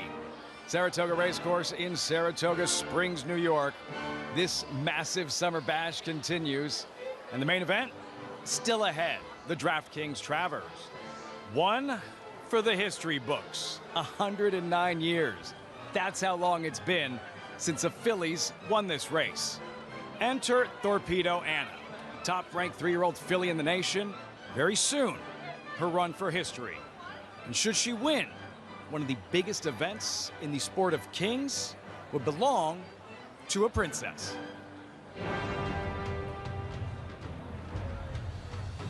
Philadelphia Orchestra setting the tone, and that's what so many are here today, and what they came to see. Another historic moment, perhaps, at Saratoga, postcard kind of afternoon, at one of the oldest active sporting venues in North America. And here she is, the filly, Torpedo Anna, on her way over, trying to accomplish something not seen since 1915, a filly winning the Travers, untouchable this year. 32 opponents faced, 32 opponents defeated. Nobody's been close to trying for a 4th Grade 1 winner. And oh, by the way, nobody was close to that guy either. Mulligan, that was a statement performance, Tom. It was. Mulligan, Richie mentioned that the pace was in his favor, but to dominate this group the way Mulligan did just 5 minutes ago was very, very impressive. Flavian Prat, it looks like he's going to shatter this thing. 2 stakes wins shy of the all-time single-season record for most stakes wins by a jockey. We have 7.5 days left. Well, he's not done today. That's what I'm saying. Teaser for my pick a little later. We march forward. More sprinters. High octane. Grade 1, Allen Jerkins is next. Saratoga's most prestigious event for 3-year-old sprinters. Like the Forego, like the Ballerina, 7/8 of a mile. Prince of Monaco, trained by Bob Baffert, JK, the 3-2 favorite, 19 minutes out. Yeah, look, it's a fun race. It's one of my favorite races when it comes to the Kentucky Derby. Everyone knows about it, but sometimes these horses don't want to go that long, and this is their coming out party to kind of come back and remind I'm a one-turn horse. I think Domestic Product, Prince of Monaco are a couple that could be those types of horses. It's always a fun race, a top-class 3-year-old sprinters, Richie, but the name, Allen Jerkins, trainer Allen Jerkins, who you knew very well. What should our audience know about trainer Allen Jerkins? Allen Jerkins was part horse. He was such a perfectionist when it came to his horses and the attention to detail. And he did everything so hands-on. He fed them every night. He'd go get dinner himself. He'd come back and check how every horse ate. Watch them in their stalls to glean little nuggets of information about them. He'd go dig dandelion blossoms for them to feed them. And some of my favorite memories were going to the barn if I was done early riding, push the feed cart, and just kind of worship at the altar of Allen Jerkins and hear all this amazing information about horses. And he thought outside the box. One day I rode a filly for him with a lot of speed. I rated her on the lead, went very slow. She didn't stay the distance. She stopped. I was relieved because I rated her nicely on the lead. And Allen Jerkins' reaction was, great, I get a jockey that wants to change evolution. Horses have been running away from their enemies for thousands of years, and you took her one weapon away, her speed. Allen was one of a kind and simply the greatest horseman I was ever around.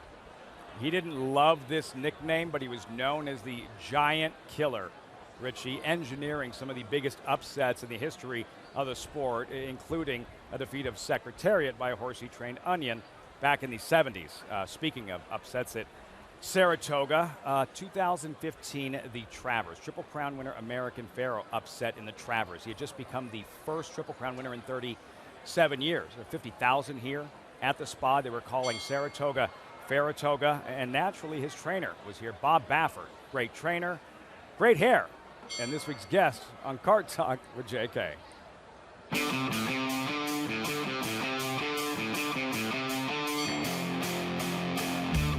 Bob, you know, there's a rumor going around that since Asmussen cut his hair, that you and I are the only ones left with the best hair in racing. You know what? He's got beautiful hair, too.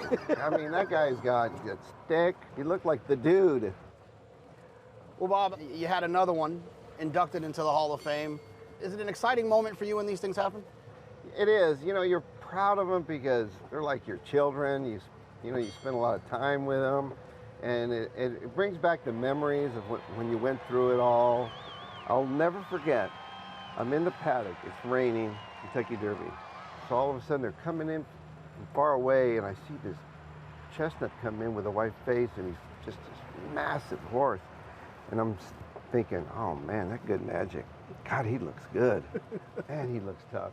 And the closer he got to me, I go, oh, that's my horse. That's justified. I'm good. There's a good magic behind him. You know, he's about half his size, you know, like, I'm good. We're good here, you know. But for an instant, I got a little nervous, John. What a horse. He just got stronger as we went along. He was an incredible horse. I got to ask you, how'd you get American Pharoah beat first time out? Actually, he really wasn't ready to run, and I got him down there, and he was a little bit of a head case. He gets in the gate, he's fractious, and Jill's asking me, what's our chances here? So I said, this is my best 2-year-old. She said, so this is our best 2-year-old. We're screwed. You know, But American Pharoah has absolutely annihilated them in the Del Mar Futurity. But that race, when he won the Futurity, that was pretty impressive that day. That's when I knew he was really a special horse. How about, have you ever seen anything like that morning when you brought him here for the Travers and all those fans were watching him train? You know, I was so overwhelmed by that. It's the first time I've really gotten nervous about even galloping a horse. There was like 15,000 people. It was crazy, crazy, crazy. And when we turned him loose, he just took off. But I was thinking, oh man, he's going too fast. And I got him back to the barn and he was blowing. He drank like a bucket and a half of water. And I'm going, oh, I don't like this. He did too much. So when I went to saddle him the next day, I could tell in the paddock he was a little quiet. They're off in the Travers. Frosted came to them, and they were just ding-donging it from the 5/8 pole. It was a match race, their own little private match race, and I don't think he saw Keen Ice coming. Keen Ice has won the Travers over American Pharoah. So it was disappointing. You know, it's a race that got away from me. I let the horse down. You know, I feel like he shouldn't have gotten beat the rest of the year. There's not too many performances that you've had over here at Saratoga that are more impressive than what Arrogate did in his Travers. Arrogate was just a beast of a horse, and we were bringing him along slowly. So I had to find a rider for Airgate. And I'm going through the jockey calling. I can't find a rider up here. I'm trying to find something. Who's left? Mike Smith is left. Here we go again. I said, Mike, I need you to go ride this horse. Arrowgate. What a commanding performance. He won the Travers by 12. Mike comes back and he goes, first thing he says is, man, you guys were right. He can really run. What a horse he was. Bob, you know, I know you're a California guy, but I don't know. Why don't you come hang out with us for a whole summer here in Saratoga? You know, I've always thought about it. It's one of those things where, you know, when you've been stuck in Southern California and you're by the beach. See, you got Del Mar stuff on. You're not dressed for Saratoga. You're at Del Mar. It's wonderful racing here. There's nothing like winning a race at Saratoga. Eventually, I'm going to do it. Kart Talk, so good.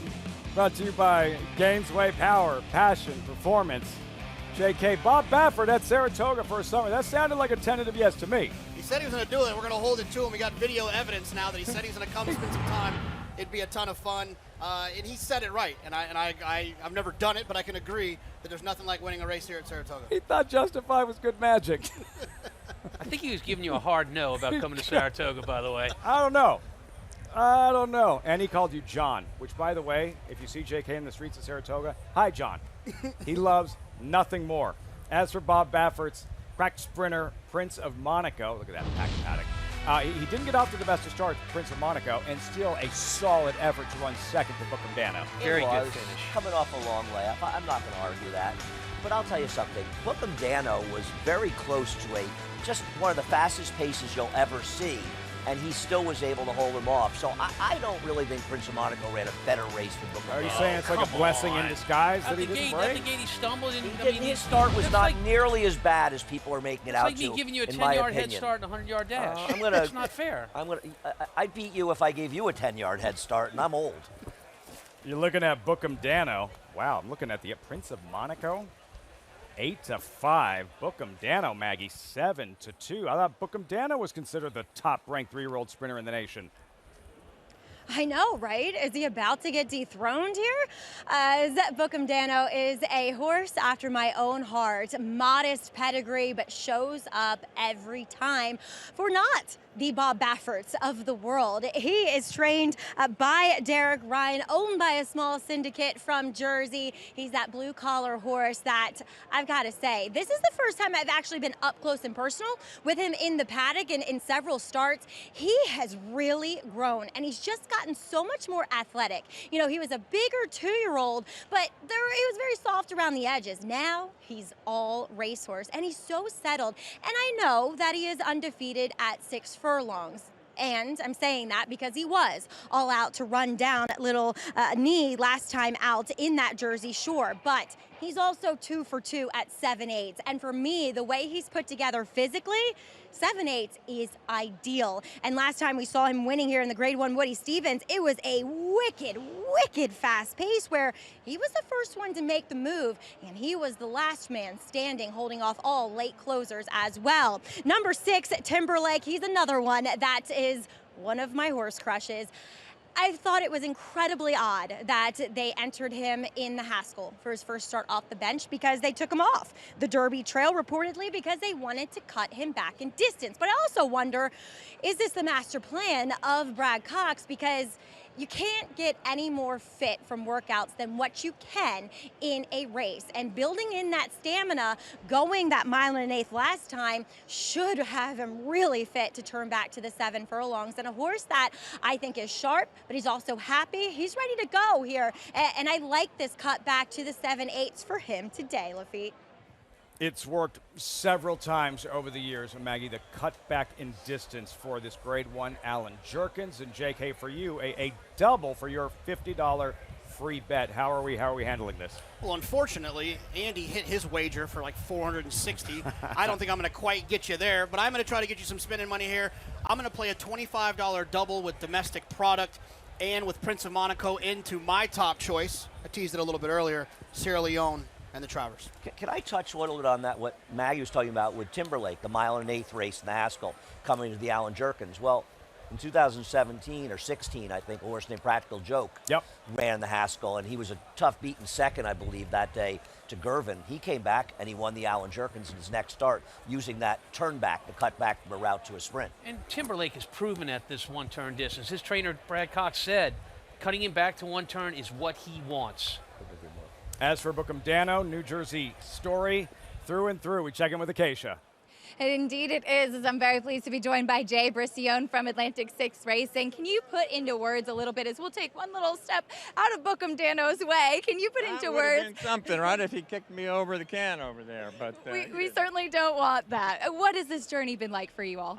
It's just been an incredible experience. We would have never, ever guessed that we'd be here, or we'd be the favorite in 2 races 2 days apart. So it's incredibly exciting.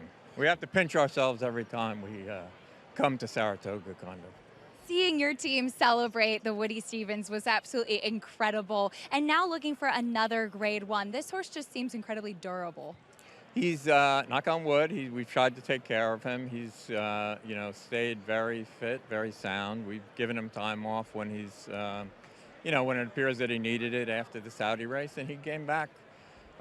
He came back great. The horse that was third in the Jersey Shore won the little stake at Parks today. So 2 of those horses came out of that race and both won. So he's been facing good competition, and this is a tough race. He's given some weight. This is the first time he's run against horses that have run faster than him. So that's not always a good position to be in, but he's going to run his race, and hopefully it's good enough. Well, we can't wait to see you all cheering him on. Best of luck. Well, thank you very much. I appreciate it. And I appreciate everybody. They're all big fans of his, so we appreciate that too. It's just been a fun experience for all of us. They're enjoying every step of it, Lafitte. 6 buddies grew up in New Jersey together. Atlantic 6 Racing LLC, the New Jersey bred Bookham Dano. She is not a New Jersey bred. That is Torpedo Anna. She is the story. She is the star, the filly, trying to become the first to win the Travers in 109 years, crossing Union Avenue. And the thing about Saratoga is it's often described as timeless, right? You walk in the front door, you see why. Jumping in our time machine, the year is 1915, sports timeline. How cool is this? Yankees commit to pinstripe. Pretty good call. The Babe, first career home run for the Red Sox, first of about 1 million. Jim Thorpe plays in his first professional football game. Everybody knows this. Lady Rotha, last filly to win the Travers Stakes here at Saratoga. The year in sports, 1915, 109 years later. That's how long it's been since a filly's won the Travers, and the history and the challenge Torpedo Anna is trying to overcome this afternoon. Well, she's the best of her division by a country mile, and I love the fact that she is going to see if she can beat the boys at her age group. They're 3-year-olds, and she's got a big chance. Interestingly enough, the last year was to try at Wonder Godot, a little over her head in there, run well. The 2 prior to them were 2 very good horses in Devona Dale and Chris Everett. Both of those horses were coming back just 1 week after being upset in the Alabama. Incredible. That's race 13, DraftKings Travers. Glassware, hardware, awaiting the winner of the Allen Jerkins post-parade world record blazing speed Amsterdam winner. Rudy Brissett was not a Grade 1 winner 30 minutes ago, but now he is, and he's trying for another one. Go back to back. Speak Easy. How good is he? Well, that's a great question. 2 for 2, but this is a big step up in class. If you like a price at 9-1, Speak Easy is your guy. Tampa Bay Derby winner, domestic product, Flavian Prat looking for back-to-back Grade 1 wins. Andy mentioned earlier about Practical Joke winning this race. That's his son right there, domestic product. Vetriano, 2 for 2 since joining Brad Cox's stable. 2 for 2 running against state breds. This is a New York bred stepping into open company. This is a step up. Prince of Monaco, big effort in that Woody Stevens for Bob Baffert. I think if Prince of Monaco wins this race, that Bob should let us know he's definitely coming next summer to Saratoga. Number 6, Timberlake, his last sprint when he ran second in the Hopeful right here last summer. This is Timberlake's game. Going back to the 1 turn, they tried to make him a Kentucky Derby horse. It didn't work. This is his game, going back to 1 turn. Out of the Conqueror. He likes to mix it up early. He's a horse I'd love to own, but man, these are some deep waters for this horse. Bookham Dano, all of New Jersey. pulling for this colt. Oh, Gelding. yeah. Look, modest on pedigree, as was noted in the paddock, but a horse that likes to win and has the best name that we're going to call today. Lee Einseidler's Reynolds Channel, always highly regarded. Yeah, well, Lee loves this horse. He's been screaming at me all week about how he's going to hit the board. Number 10, Jefferson Street, currently 21-1. Second to world record last time, was really playing catch up the entire race. A better setup to improve that. 21-1 shot side by side. Little Knee nearly defeated Bookham Dano in his latest. Yeah, I mean, he made him work for it. This horse is drawn towards the outside and has speed, a very integral part of what this pace is going to look like. Named after one of the greatest trainers of all time, the Allen Jerkins, coming up next as her march continues. Torpedo Anna on her way to the Saratoga paddock. They're gonna love her as she gets set to tackle the boys in the 155th running of the Grade 1 DraftKings Travers.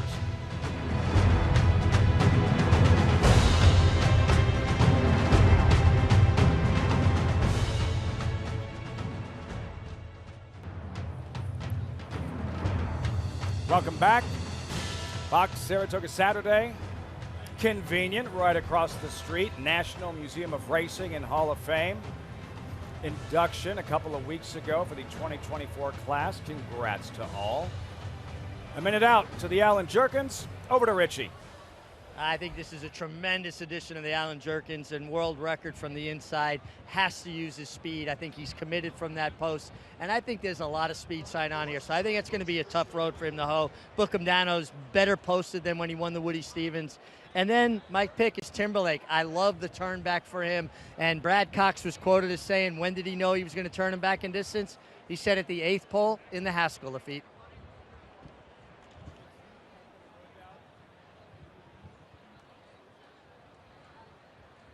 We'll take a look here at Speakeasy, who is undefeated in his short career so far, 2 for 2.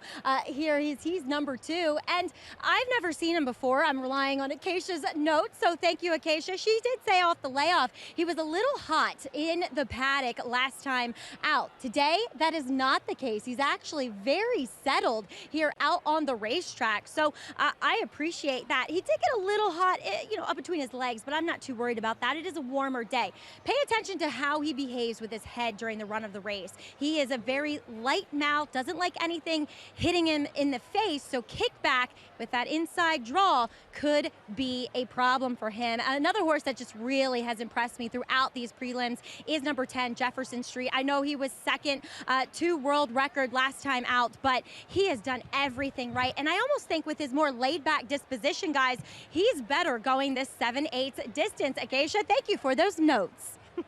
You're very welcome, Maggie, and I covered Jefferson Street's last race too, and I'm glad you mentioned him because I just commented to Richie, he is way too big a price against the track last time. But my top selection will be the 8 Bookham Dano. I know that he's won by slim margins in his last couple of starts, but he's a horse that I think suits this 7 furlongs well. He framed up beautifully out on the track as well, Lafitte.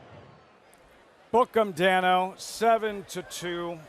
Music to your ears, Andy, regarding Jefferson Street. Praise from the girls. No, well, he's clearly, when we say against the track, the rail was very strong. Horses on the inside well there. That's how world record ran so well. He was chasing outside. He was favored in that race, a heavy favorite. And I think his effort, while it appeared disappointing, wasn't as bad as it looked. Now, I'm not saying he's going to win this race, but I don't think he's supposed to be over 8-1 in this race. If he had gotten a fair track, it would be much closer, and he might be 8-1.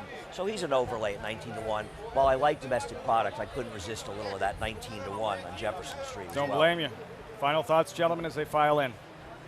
Yeah, I like Speakeasy, the 2-horse. I mean, world record's going from the 1 hole. That's how he won last time. Speakeasy moves over, takes his spot against the rail, gets the shortest trip home if he can get a clean trip. 9-1 is tasty.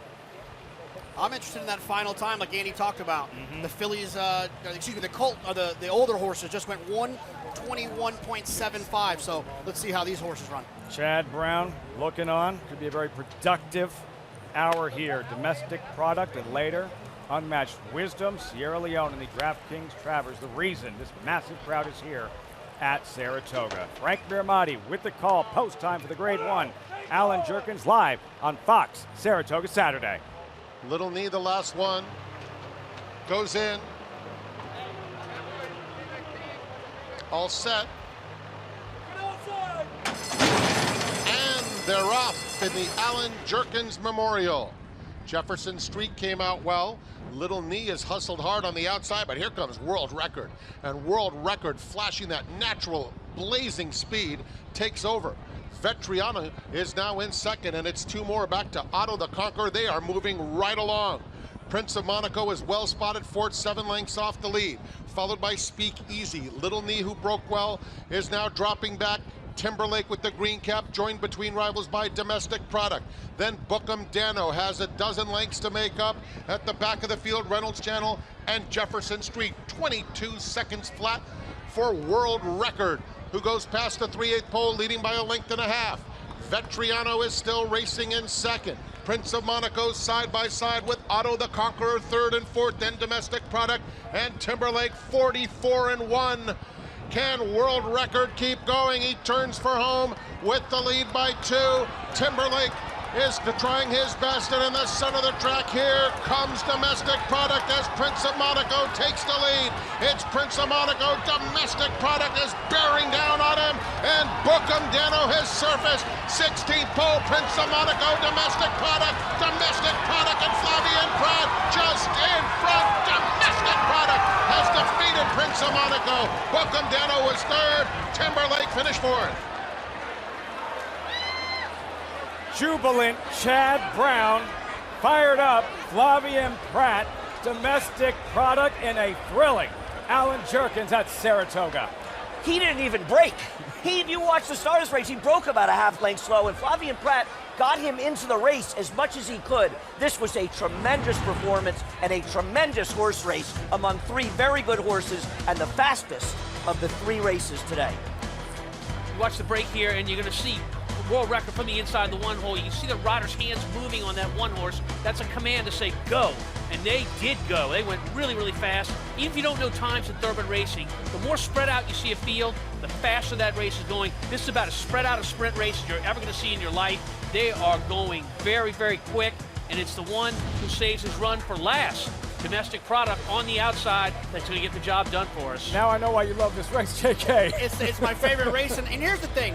It's gratifying, the outcome of this race, because in my opinion, these were the 3 best horses in the race, and they ran 1, 2, 3. That's very, very fair. And Timberlake running fourth as well is a good one. Bookham Dano didn't get that clean run he likes on the outside, but Domestic Product got it. And I'll tell you what, none of these horses deserve to lose, but Domestic Product got the job done. Flavian Prat might tie it today. 14 stakes races at the meet. Flavian Prat, 5 of the Grade 1 variety, 2nd Grade 1 on the afternoon in Chad Brown. You think he wanted this one? And you know, this is the counterpart to the test. The 3-year-old fillies going 7/8 of a mile. Harvest Stables won both of them this year, and both of them were homebreds. We'll have more on that, in a moment. And for Flavian Prat, pushing all the right buttons with Maggie. That's what he said to me. For the Grade 1 Forego, he said, I'm going to keep pushing all the right buttons to get that Eclipse Award. Well on your way. Back-to-back Grade 1s. Flavian, you had ridden 4 different horses in their prior starts in this race. You chose Domestic Product. Yeah, I mean, I just, like I said before, I had a chance to walk him last year as a 2-year-old, and I really loved him. And then, he ran his maiden, he ran okay. Then, he went on his way to go for the distance and the Derby. But I think that's what he likes to do. I thought the last race was very impressive. And, I mean, obviously the four horses have a great chance, and it wouldn't have been a shock if one of them was going to be a winner. But, yeah, I'm pleased that we made the right choice. I noted that so many horses, including yourself, really covered with a lot of kickback. You joked to me, said, I'm going to look even worse after the next one. Yeah, there's definitely some kickback, but it's fine when you win. Oh, good, the dirt facial, guys. He chose wisely, JK, did Flavian Prat. No, absolutely. He chose Domestic Product. He could have been on, you would presume he could have been on Prince of Monaco, and also on Timberlake. He rode Timberlake last time as well. One shy, Andy, of the all-time single-season record for most stakes wins at Saratoga, Flavian Prat. just an amazing season for him. And it started, Rajiv mentioned it, I think, very early in the meet, that Flavian Prat could be setting a record. And I thought, oh, you're being so ridiculous. And he was right. Domestic product, Tom, how'd he pull it off? Well, the best move sometimes is the last move. And for Domestic Product, who's going to finish on the outside here, he's the last one to make the move against that fast pace. He has the most energy to the wire, and he beat two very, very good horses in doing so. Massive effort. Bookham Dano, Javier Castellano shifting him to the outside. Prince of Monaco for Bob Baffert doing everything but winning. But in the end, Flavian Prat, 14 stakes with 5 of the Grade 1 variety, and he might not be done yet. A date with Sierra Leone in the DraftKings Travers. Soft-spoken but a fierce competitor, and a Grade 1 victory in the Allen Jerkins Domestic Product. Wow. As Torpedo Anna makes her way over, the perfect season thus far. 4 daylight victories. Nobody's been close. The Kentucky Oaks winner headed to the Saratoga Paddock. Can she beat the boys in the DraftKings Travers?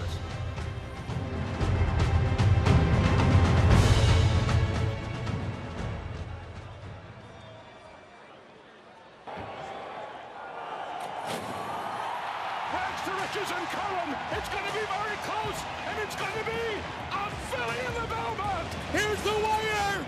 Rachel won. She is indeed Rachel Alexandra the Great. Zenyatta coming flying on the grandstand side. This is unbelievable. Zenyatta, what a performance. One we'll never forget. The Derby winner of the filly. Swiss Skydiver inside, authentic outside, and it is going to be Swiss Skydiver. I think she did it. Like Torpedo Anna, Swiss Skydivers you saw trained by Kenny McPeak. Some of the greatest moments in recent memory. The fillies beating the boys on racing's biggest stages, JK. But for the handicapper, you can't get too sentimental, right? Like on paper, pure speed figures. What do the numbers tell us about Torpedo Anna? I'm the king of sentimental. I've got fillies tattooed all over my arms. But I will say this, when you look at these numbers, these Beyer speed figures, the higher the better, like a quarterback rating in football, Torpedo Anna is not as fast as 3 horses that are in this race. Their lifetime best speed figures, Fierceness has done a 110, Dornick a 103, Sierra Leone a 102, Torpedo Anna only a 99. She's gonna have to get faster, and maybe she will, just maybe she will, but I don't quite trust her at 3-1. The sound of America throwing beer cans at the television. Torpedo Anna, is she fast enough? Andy, Domestic Product, he was fast enough. Now this was just an exceptional effort by this horse. You know, he kind of fooled him into thinking he was a distance horse because he ran so well, finishing ahead of Fierceness in the Holy Bull. He won the Tampa Bay Derby. Now he got a terrible trip in the Kentucky Derby. You know, he was never winning.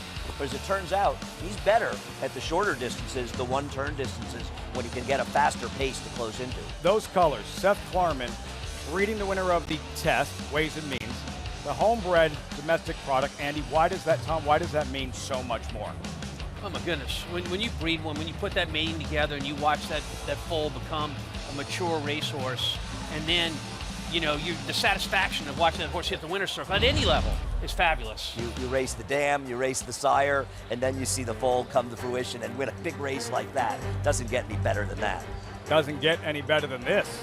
DraftKings Travers, main event, Midsummer Derby, every summer, Saratoga's marquee event.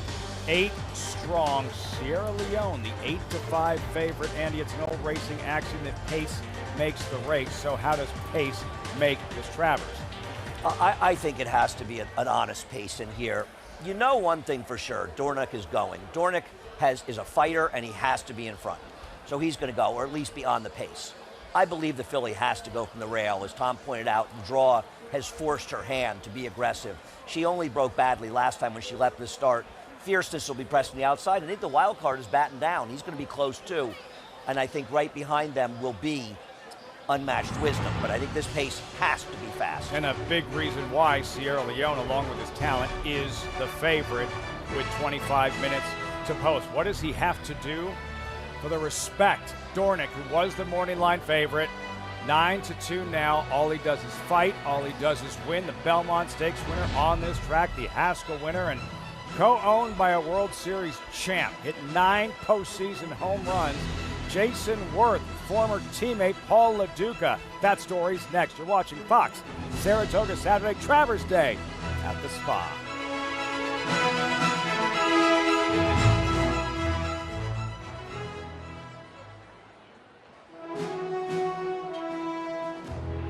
Picture perfect Saturday afternoon. Fox Saratoga Saturday, droughts in sports. Boston Red Sox fans waited 86 years for that moment. The celebration, defeating the Cardinals in the World Series.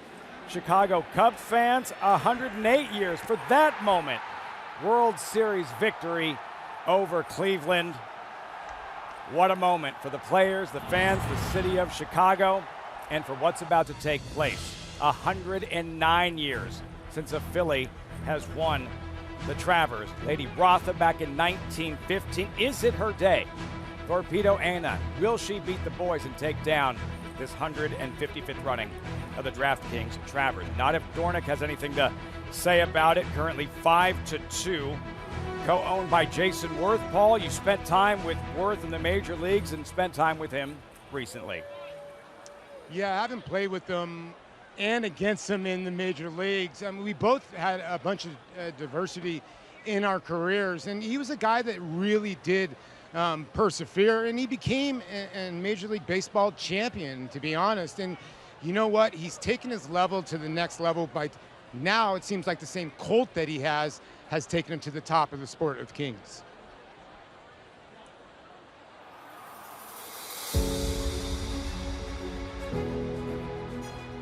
You've been very fortunate to play at Fenway Park, Wrigley Field, Yankee Stadium. Where does a place like Saratoga rank here?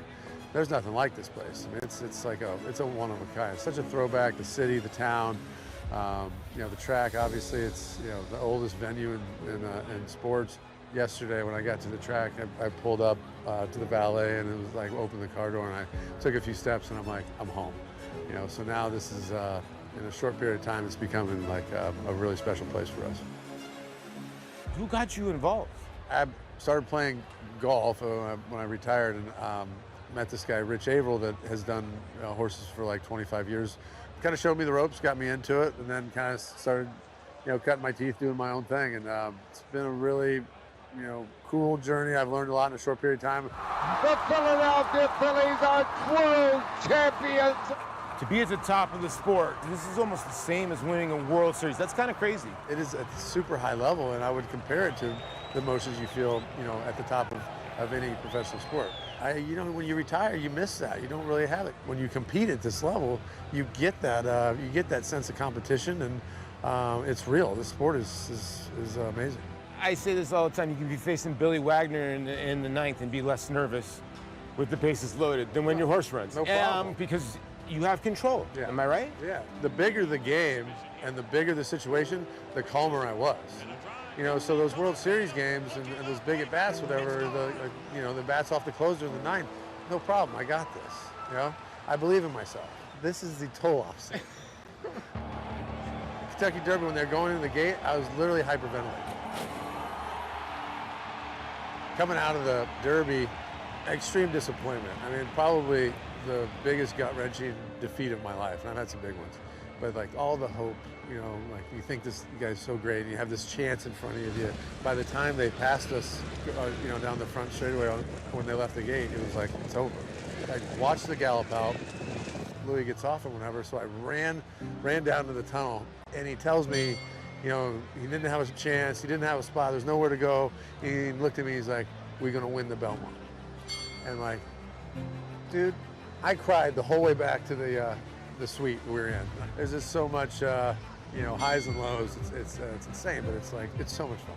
It will be Dornick and Luis Saez to win the Belmont Stakes at Saratoga. Big puppy. Big puppy. He likes to bite a little bit, from what I heard. He's mean. He's you? He's a big bad dude with a bad attitude. I see a lot of similarities between the two of us. We're both, he's like 17 and a half hands. I'm like 18 and a half hands, He's tough to train. I was uncoachable. It's about second chances. It really is. And Shane Victorino and Michael Bourne got hurt on the trade deadline on July 31st. And that was when I got my opportunity. And the GM at the time, Pat Gillick, he sat me down and he said, this is your last chance in baseball. So I got my chance and I took advantage of it. Same thing with Big Puppy. You know, the Belmont was his last chance. If he doesn't win that race, like, it's a different life for all of us. And he did it. World Series champ. There's Dornick. Jayson Werth, JK. World Series champ, and for him, winning at the highest level in thoroughbred racing, comparable. Well, I think you'll see, if you follow this sport, you'll see a lot of ex-athletes gravitating towards horse racing because it's hard to duplicate the feeling you have as a professional athlete, the highs, the lows, the excitement, the disappointment, the nerves. The best way to duplicate it is, like Jayson said, is when they turn for home and you've got $2 to win on a horse, or if you own the horse, that's the only way you can try to bottle that feeling. Werth was just clutch, Andy, and Dornick is just tough. Dornick is a true fighter. I mean, he looked beaten, hopelessly beaten in this race. And he's a rare horse, not really unlike Torpedo Anna, where he can get involved in contested fast paces and still finish at the wire. It's a rare quality at the highest level. How about Louis Saez after the Derby telling Jayson Werth, don't sweat it. We're going to win the Belmont Stakes at Saratoga. And he wound up doing just that. There's Dornick at 4-1, trainer Danny Gargan. As for the filly, Torpedo Anna, with jockeys on their way into the paddock. Brian Hernandez with Richie.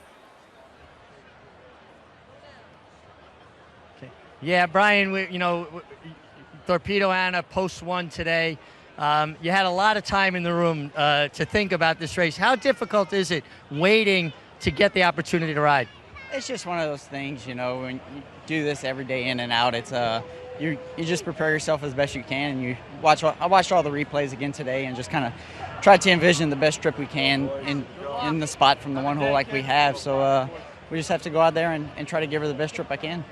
Post one, in with a lot of other speed in this race, but you got to be forward. Yeah, she's a type of filly, especially when you get in these grade ones like that. You can't give anything up and expect these horses to come back to you. So the biggest thing with her today is we just got to make sure she leaves there cleanly. And once she leaves there cleanly and we get our spot under the wire the first time, we should be able to work out a trip from that point. And what would be the ideal trip for you? That's the thing, we just have to see how we play it off the break. Like you said, it looks like there's quite a bit of speed in here today.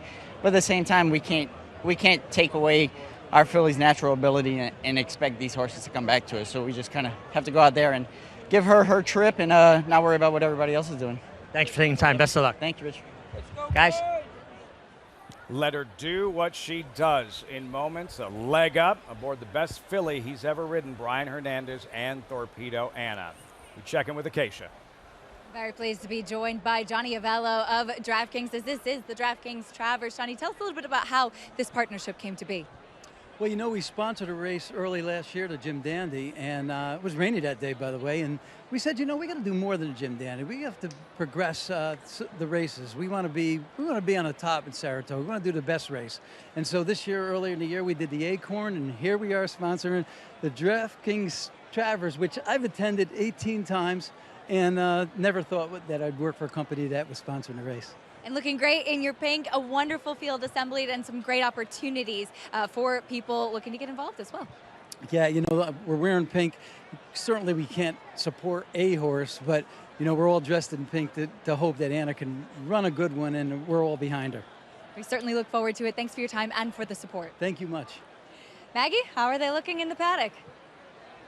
Yeah, we'll take a look here at Torpedo Anna as she is her typical self. She is on the muscle, but they have been schooling her so much between the CCA Oaks and this Travers. So she's very used to being over there by the one tree. It's actually where they typically have taken her even before they knew the post position draw. And she's handling it beautifully. She's handling the crowds beautifully.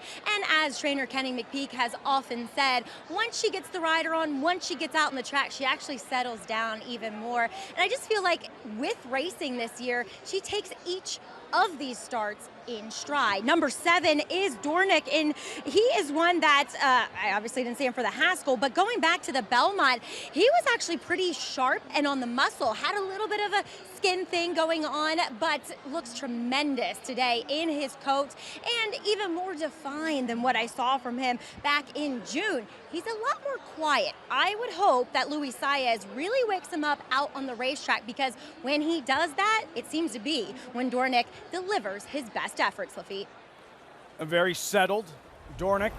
Maggie, this is key, because Fierceness, the champ, not settled before the Jim Dandy, literally putting his trainer Todd Pletcher right in the corner. Fierceness, that was pre-Jim Dandy, Maggie. He won that day. What are you observing from Fierceness today? Well, Lafitte, they've done a lot of things different today. You know, he's a horse that did not come in with the halter. They just had the bridle and the little chain over his nose. Also, they saddled him outside. So he's behaved beautifully, but still, I like the energy. It's not like he's really dull in the way that he's acting, and I think that's a good sign.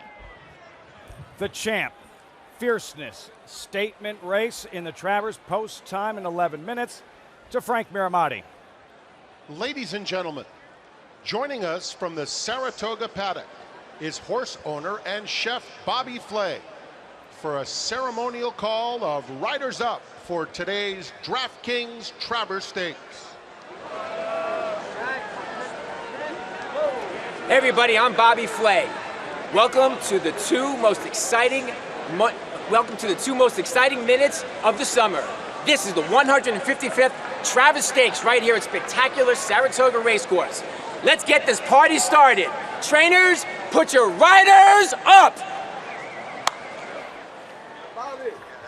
Emphatic riders up from celebrity chef Bobby Flay. I'm hungry. I'm hungry. And the I riders are up. saw him and I instantly got hungry. This is, I mean, I've been here for a lot of Travers, starting in 1975. And I'm going to tell you, this is as exciting as any of them. 87, when Java Gold won, and a miserable day, was one we all look forward to. But this one, with everything involved, and the championship on the line, and the filly, is an incredibly exciting one. Electric atmosphere. And by the way, hopefully in the end we wind up with just one winner, one boat, one canoe. Not the case in 2012. Kenny McPeek's golden ticket on the inside in Alpha, a dead heat in the Midsummer Derby. And Nick Zito just inches away from getting there as well.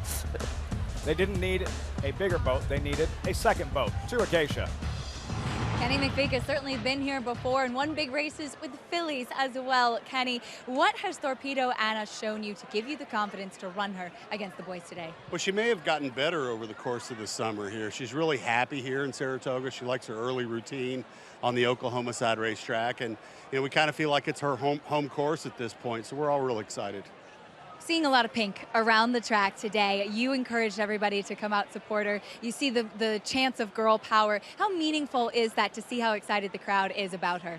Well, for a father that has only daughters, you know, it's pretty cool. You know, I think it's just great. I think that the fact that she's going to take on the boys, but you know, she really drug us here. I mean, she's a filly that's so talented, and what she's done against the 3-year-old fillies here this year have been, it's given us an incentive to give her a try here today. Can't wait to see what she does. Thanks for your time. Thank you.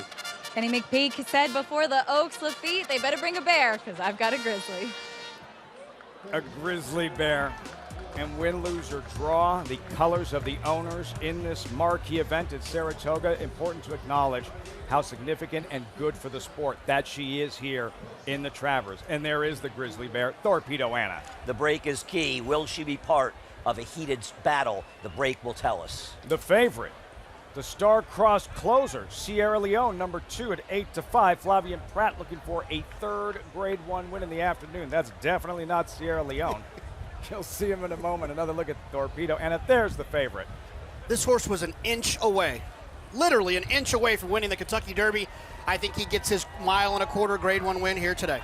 Trained by Chad Brown, as is Unmatched Wisdom, undefeated, graded stakes debut. My top choice in this race. I think he sits a good trip, 4th or 5th behind the speeds. He's yet to be tested. This is an acid test. Corporate Power, 7-time Travers winning jockey Javier Castellano. He's won the Travers 7 times, the Alabama 4 times. He also won the Jockey Club Gold Cup. 12 Grade 1 wins, going 1.25 miles on the dirt. Regally bred, battened down, followed by Anna Marie Trainer. Whit Beckman won his first race at Saratoga ever earlier today. It's the wise guy pick. He's a big-time closer, but if the pace sets up, man, is it going to help Sierra Leone more? Belmont winner, Dornick. Listen, this is a Rodney Dangerfield of horse I'm telling racing. you. The leader of this division right now is a distant third choice, maybe fourth. Champion, Fierceness, Pletcher, Velasquez, owned by Mike Rapoli. Unquestionably, in my opinion, the fastest horse in this race.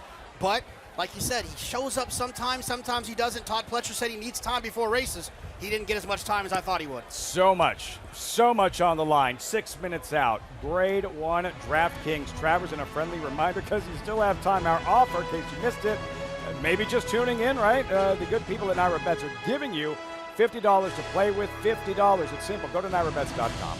Sign up. Use the promo code GET50. That's it. $50 free play. Sign up now. NYRABets.com. Paulie, for our newest members who have $50 burning their pocket, how should they use it in the Travers? Well, I'm going to go with the filly, Lafitte. I just think there's so many question marks when you come to all the rest of the runners in here, right? Sierra Leone, Fierceness, whether he's going to run his good race. I just think the filly is a horse that just keeps on running really good races, and we haven't seen the best of her.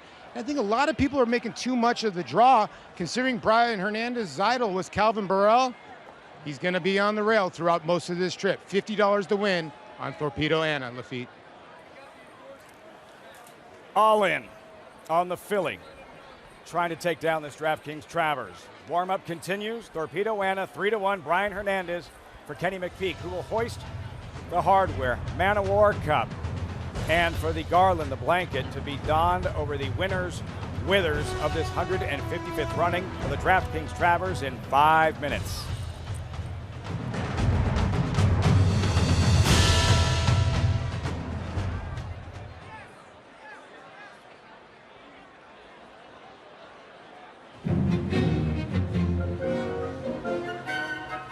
Everything this summer has led to this.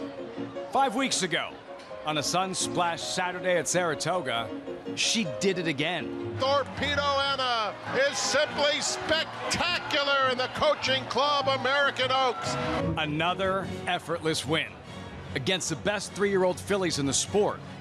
Only one question remained. Would Torpedo Anna face the boys? We are headed to the Travers. Standing in Anna's way, a highly decorated champion. Fierceness has won the Jim Dandy. The Belmont winner, co-owned by a World Series champ. Dornick and Luis Saez to win the Belmont Stakes at Saratoga. And the star-crossed closer, whose trainer grew up down the road. He's won everything at Saratoga, except the one that matters most. The DraftKings Travers is next. So many intriguing subplots and storylines as we get closer and closer to the DraftKings Travers live look. Torpedo Anna. Andy, you've hit on both of your $50 plays throughout the broadcast. I've hit one. Jonathan's alive in his. I think Chad Brown has a very good chance to win this Travers, and he may win at Sierra Leone, the favorite, but I think he can win it with unmatched wisdom. And at 10-1, I'm betting 50 to win. Over to Maggie.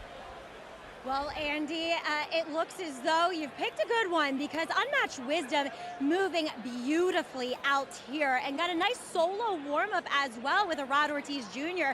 And talking with Chad Brown yesterday, he said he'd rather have this horse have a target, and he feels as though the pace in this Travers is going to suit Unmatched Wisdom to give him just that. He's prepared beautifully for this start. Going back to Dornick in here, guys, I wish he got a little bit more of a warm-up. I'll be honest, he's been kept a little bit more quiet relative to what I saw from him back in the Belmont. Moving exquisitely though, but again, wish Louis did a little bit more with him, as guys, I have never been out here and the cheers from the crowd cascading down the apron for Torpedo Anna as she got out here to begin her warm-up. It's something that I'll never forget.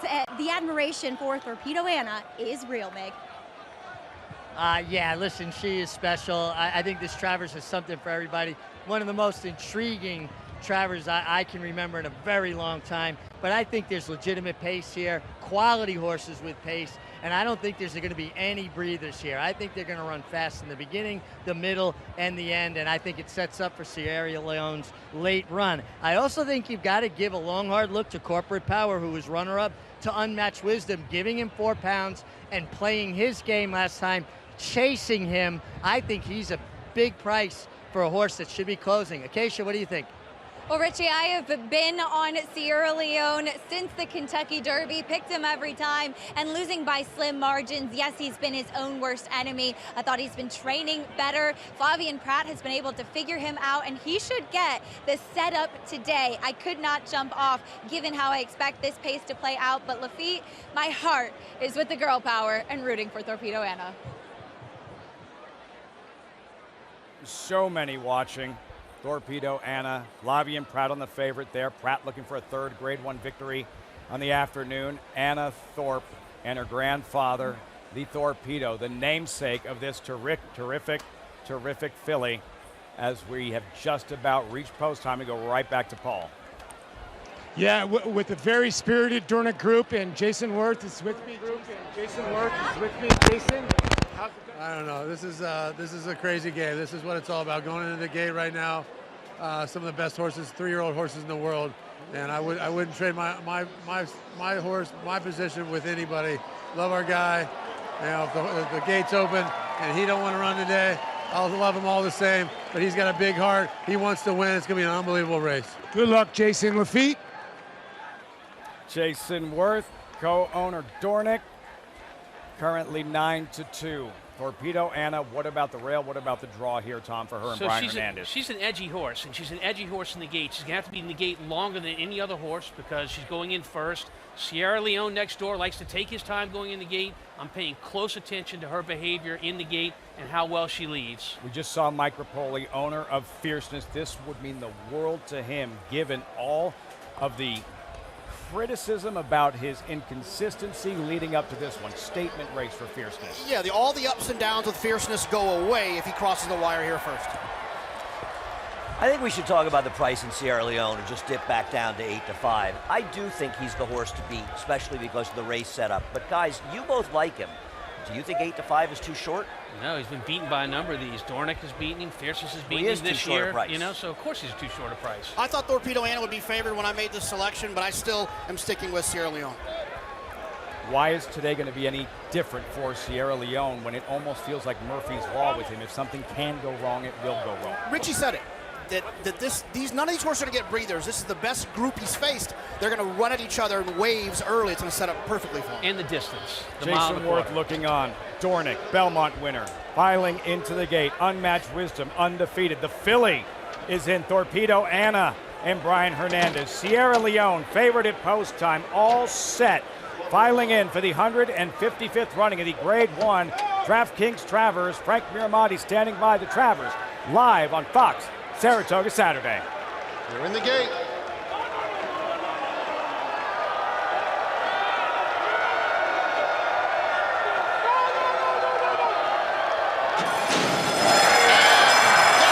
In the DraftKings Travers, and it was a beautiful beginning. And a quick one for batten down Torpedo Anna along the inside. And Dornick is headstrong up and on the pace once again. Fierceness settles beautifully in fourth. Unmatched Wisdom is fifth, followed by Honor Marie racing on the outside of Corporate Power. And Sierra Leone is 8 lengths off batten down, who's in control early. Opening up to lead it by 2. Dornick in a nice tracking position second. Torpedo Anna tucked in on the fence third. Fierceness fourth with 3.5 to make up. The opening quarter went in 23 2/5 seconds. Unmatched Wisdom is a bit of a handful. He wants to be closer. He's off the pace today, 4.5 lengths off the speed.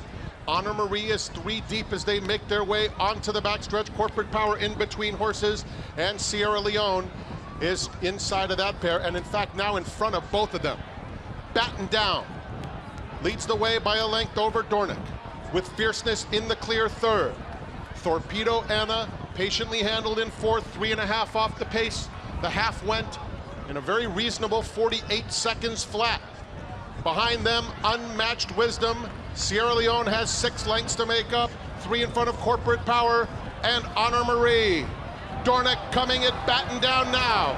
They're on even terms, with Fierceness looming 3 wide. Torpedo Anna is 4th, just 2.5 lengths off the pace, and Sierra Leone is revving up 5th. He's 4 lengths off the new leader, Fierceness. 3/4 in 1:11 and 3. They're at the top of the stretch, and Fierceness takes command. Sierra Leone is coming with his run on the outside of Torpedo Anna, who's currently second. They're in the final furlong.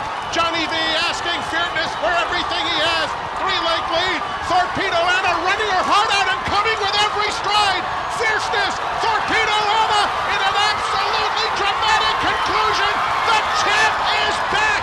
Fierceness holds off a gallant Torpedo Anna to win the DraftKings Travers. Sierra Leone was third. Dramatic stretch drive in the DraftKings Travers. The champ, Fierceness, the filly, Torpedo Anna hitting the wire simultaneously. Mike Rapoli, winning owner. Fierceness desperately holds off the late charge from the filly. A great trip for the winner, sits on that outside post. Really, I think that's what got him the win. He had an outside post, he got to be where he wanted to be. And for Torpedo Anna, it reminded me of the Breeders' Cup with Blame and Zenyatta. Here came Zenyatta with every stride in a gutsy performance, but didn't quite catch Blame. But in defeat, she showed she's brilliant. And Fierceness silenced the critics, of which I am one. Did he get a very good trip? Yes, he did. The pace never developed. They were comfortable allowing the long shot batten down to set a fast pace. It worked against Dornick. It worked for Fierceness. It worked against Sierra Leone, but the filly ran great. But Fierceness, he made a big statement today. He sure did. We always knew that he had brilliance in him, and he showed us here today. But I'll tell you what, the filly, she ran her eyeballs out and gave him every little bit that he wanted. She was outstanding. He was just better. I'm going to remember this race for a long time. This was a really special race we just watched. Everyone watching will remember this one for a long time. Johnny Velasquez, orange cap, Saratoga's all-time leading rider, goes to work Fierceness right when he starts to pull away. We know that Torpedo Anna is brilliant and talented. Tom, right here, she shows up her mettle, her heart, what she's made of. Amazing courage from the filly. Torpedo Anna, literally in another few strides, she's going to win this race and beat our 2-year-old champion and the Pro Tem leader, the 3-year-old division in Fierceness. But I'll tell you something, she was getting to him, but Fierceness was moving forward too. It's a huge win for him at 10 furlongs and winning. A great win for him. Mike Rapoli and family, the celebration. Another Travers for Johnny Velasquez with Maggie. His third Travers. Johnny, I gotta say, I'm not overly pleased to talk to you. The filly ran tremendous, but Fierceness, he has really put it all together with this Travers win. Man, what a good horse, though. You know, he's done everything, showed up today against all the good horses. Had a kind of a premature move, you know, to get Dornick out of there and close the door and have a little hurry for the filly to get out of there. Obviously get out of there and came running, but he held on. What a good horse. What has been the key in getting him to pair races back-to-back? Say that again? What has been the key in getting him to pair races back-to-back? You're going to have to talk to Todd about that. But I think a couple of mistakes happened and the races before he misbehaved in the gate. And one time I had to send him out there and then try to grab him, hit him like that. Second time in the Derby, did kind of the same thing. I kind of put him to the race and then I had to grab him. And when I let him go, he didn't like that. So today, I'm off the mouth. I just want to do whatever he wants to do. That's the key. Let him be boss. Johnny, congratulations. Acacia, you're with the master, Todd Pletcher. A master indeed. Fierceness putting back-to-back big efforts together. Todd, how validating is this performance from him today? Yeah, I'm just so happy for the horse. You know, he's been a little bit unjustly criticized for not winning every time. And, you know, he just gave us every signal that he was sitting on another good race. And you know, we were worried about the 4-week turnaround, but just it seemed like every day he did better and better, and so proud of him. You said that you were riding hard to the wire. What a big performance, fighting and showing that tenacity today. Yeah, I mean, he looked like he had a convincing lead, but the filly is so good, and she just kept closing and closing, and it's happy to see the wire. Huge performance today. Congratulations. Thank you. Lafitte. 14-time Saratoga champion trainer Todd Pletcher, Mike Rapoli, owner and breeder of Fierceness. And again, how sweet it is. A defeated favorite in the Kentucky Derby, silencing his critics. And a cheers to the breeder. A cheers to Mike Rapoli, winning owner of another Travers. Remember, it was Pletcher, Rapoli last year, with the reigning 2-year-old champ, Forte, who was favored in the Travers, denied. There would be no denying of fierceness on this afternoon. No, and I think it puts him on par right now with Dorick as the leader of the division. And maybe it even gives him a slight edge, all things considered, as last year's champ. And I'll say something else. The filly enhanced her reputation with this win. She lost the race, but she won the war. Just kept digging. Torpedo Anna, late surge, dives it, fierceness late, but in the end, fierceness able to hold on. Last year's 2-year-old champ, the Embrace. Friends for a long, long time. Mike Rapoli, Johnny Velasquez, and for Todd Pletcher. How sweet this one must be. Fierceness in the Travers in a race that lived up to the hype. Separated by a nose. The filly and the champ. And for jockey Brian Hernandez, who rode Torpedo Anna. We'll hear from him in just a moment. This one, I would imagine, Tom, a difficult pill to swallow, as good as she ran. You know, I think these are the kind of races that after they happen, you're kind of in shock. Later, it'll really hit. To Richie with Brian Hernandez.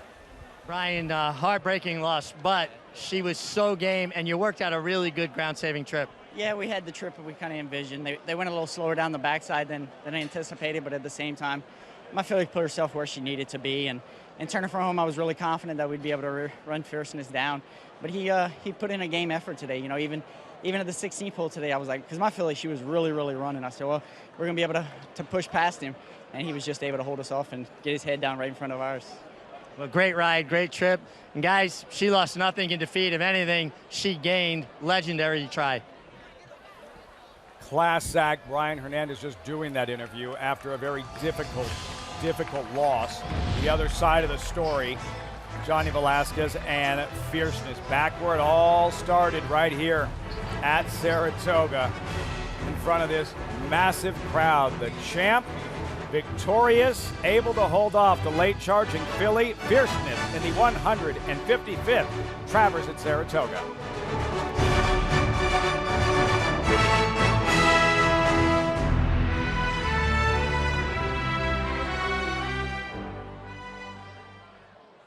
They're in the final furlong.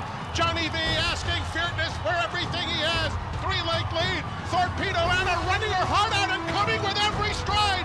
Fierceness. Torpedo Anna in an absolutely dramatic conclusion. The champ is back. Fierceness holds off a gallant. From the moment Kenny McPeak announced on this broadcast, on this show, that the filly Torpedo Anna would run in the Travers, we have waited and waited. It was worth every second. It was. Fierceness ran great. Torpedo Anna. JK, I'm not going to speak for you, but that looked pretty tattoo-worthy to me. I still might get one. This is one of the best horse races I've seen in a very long time. This race really delivered. This whole day delivered.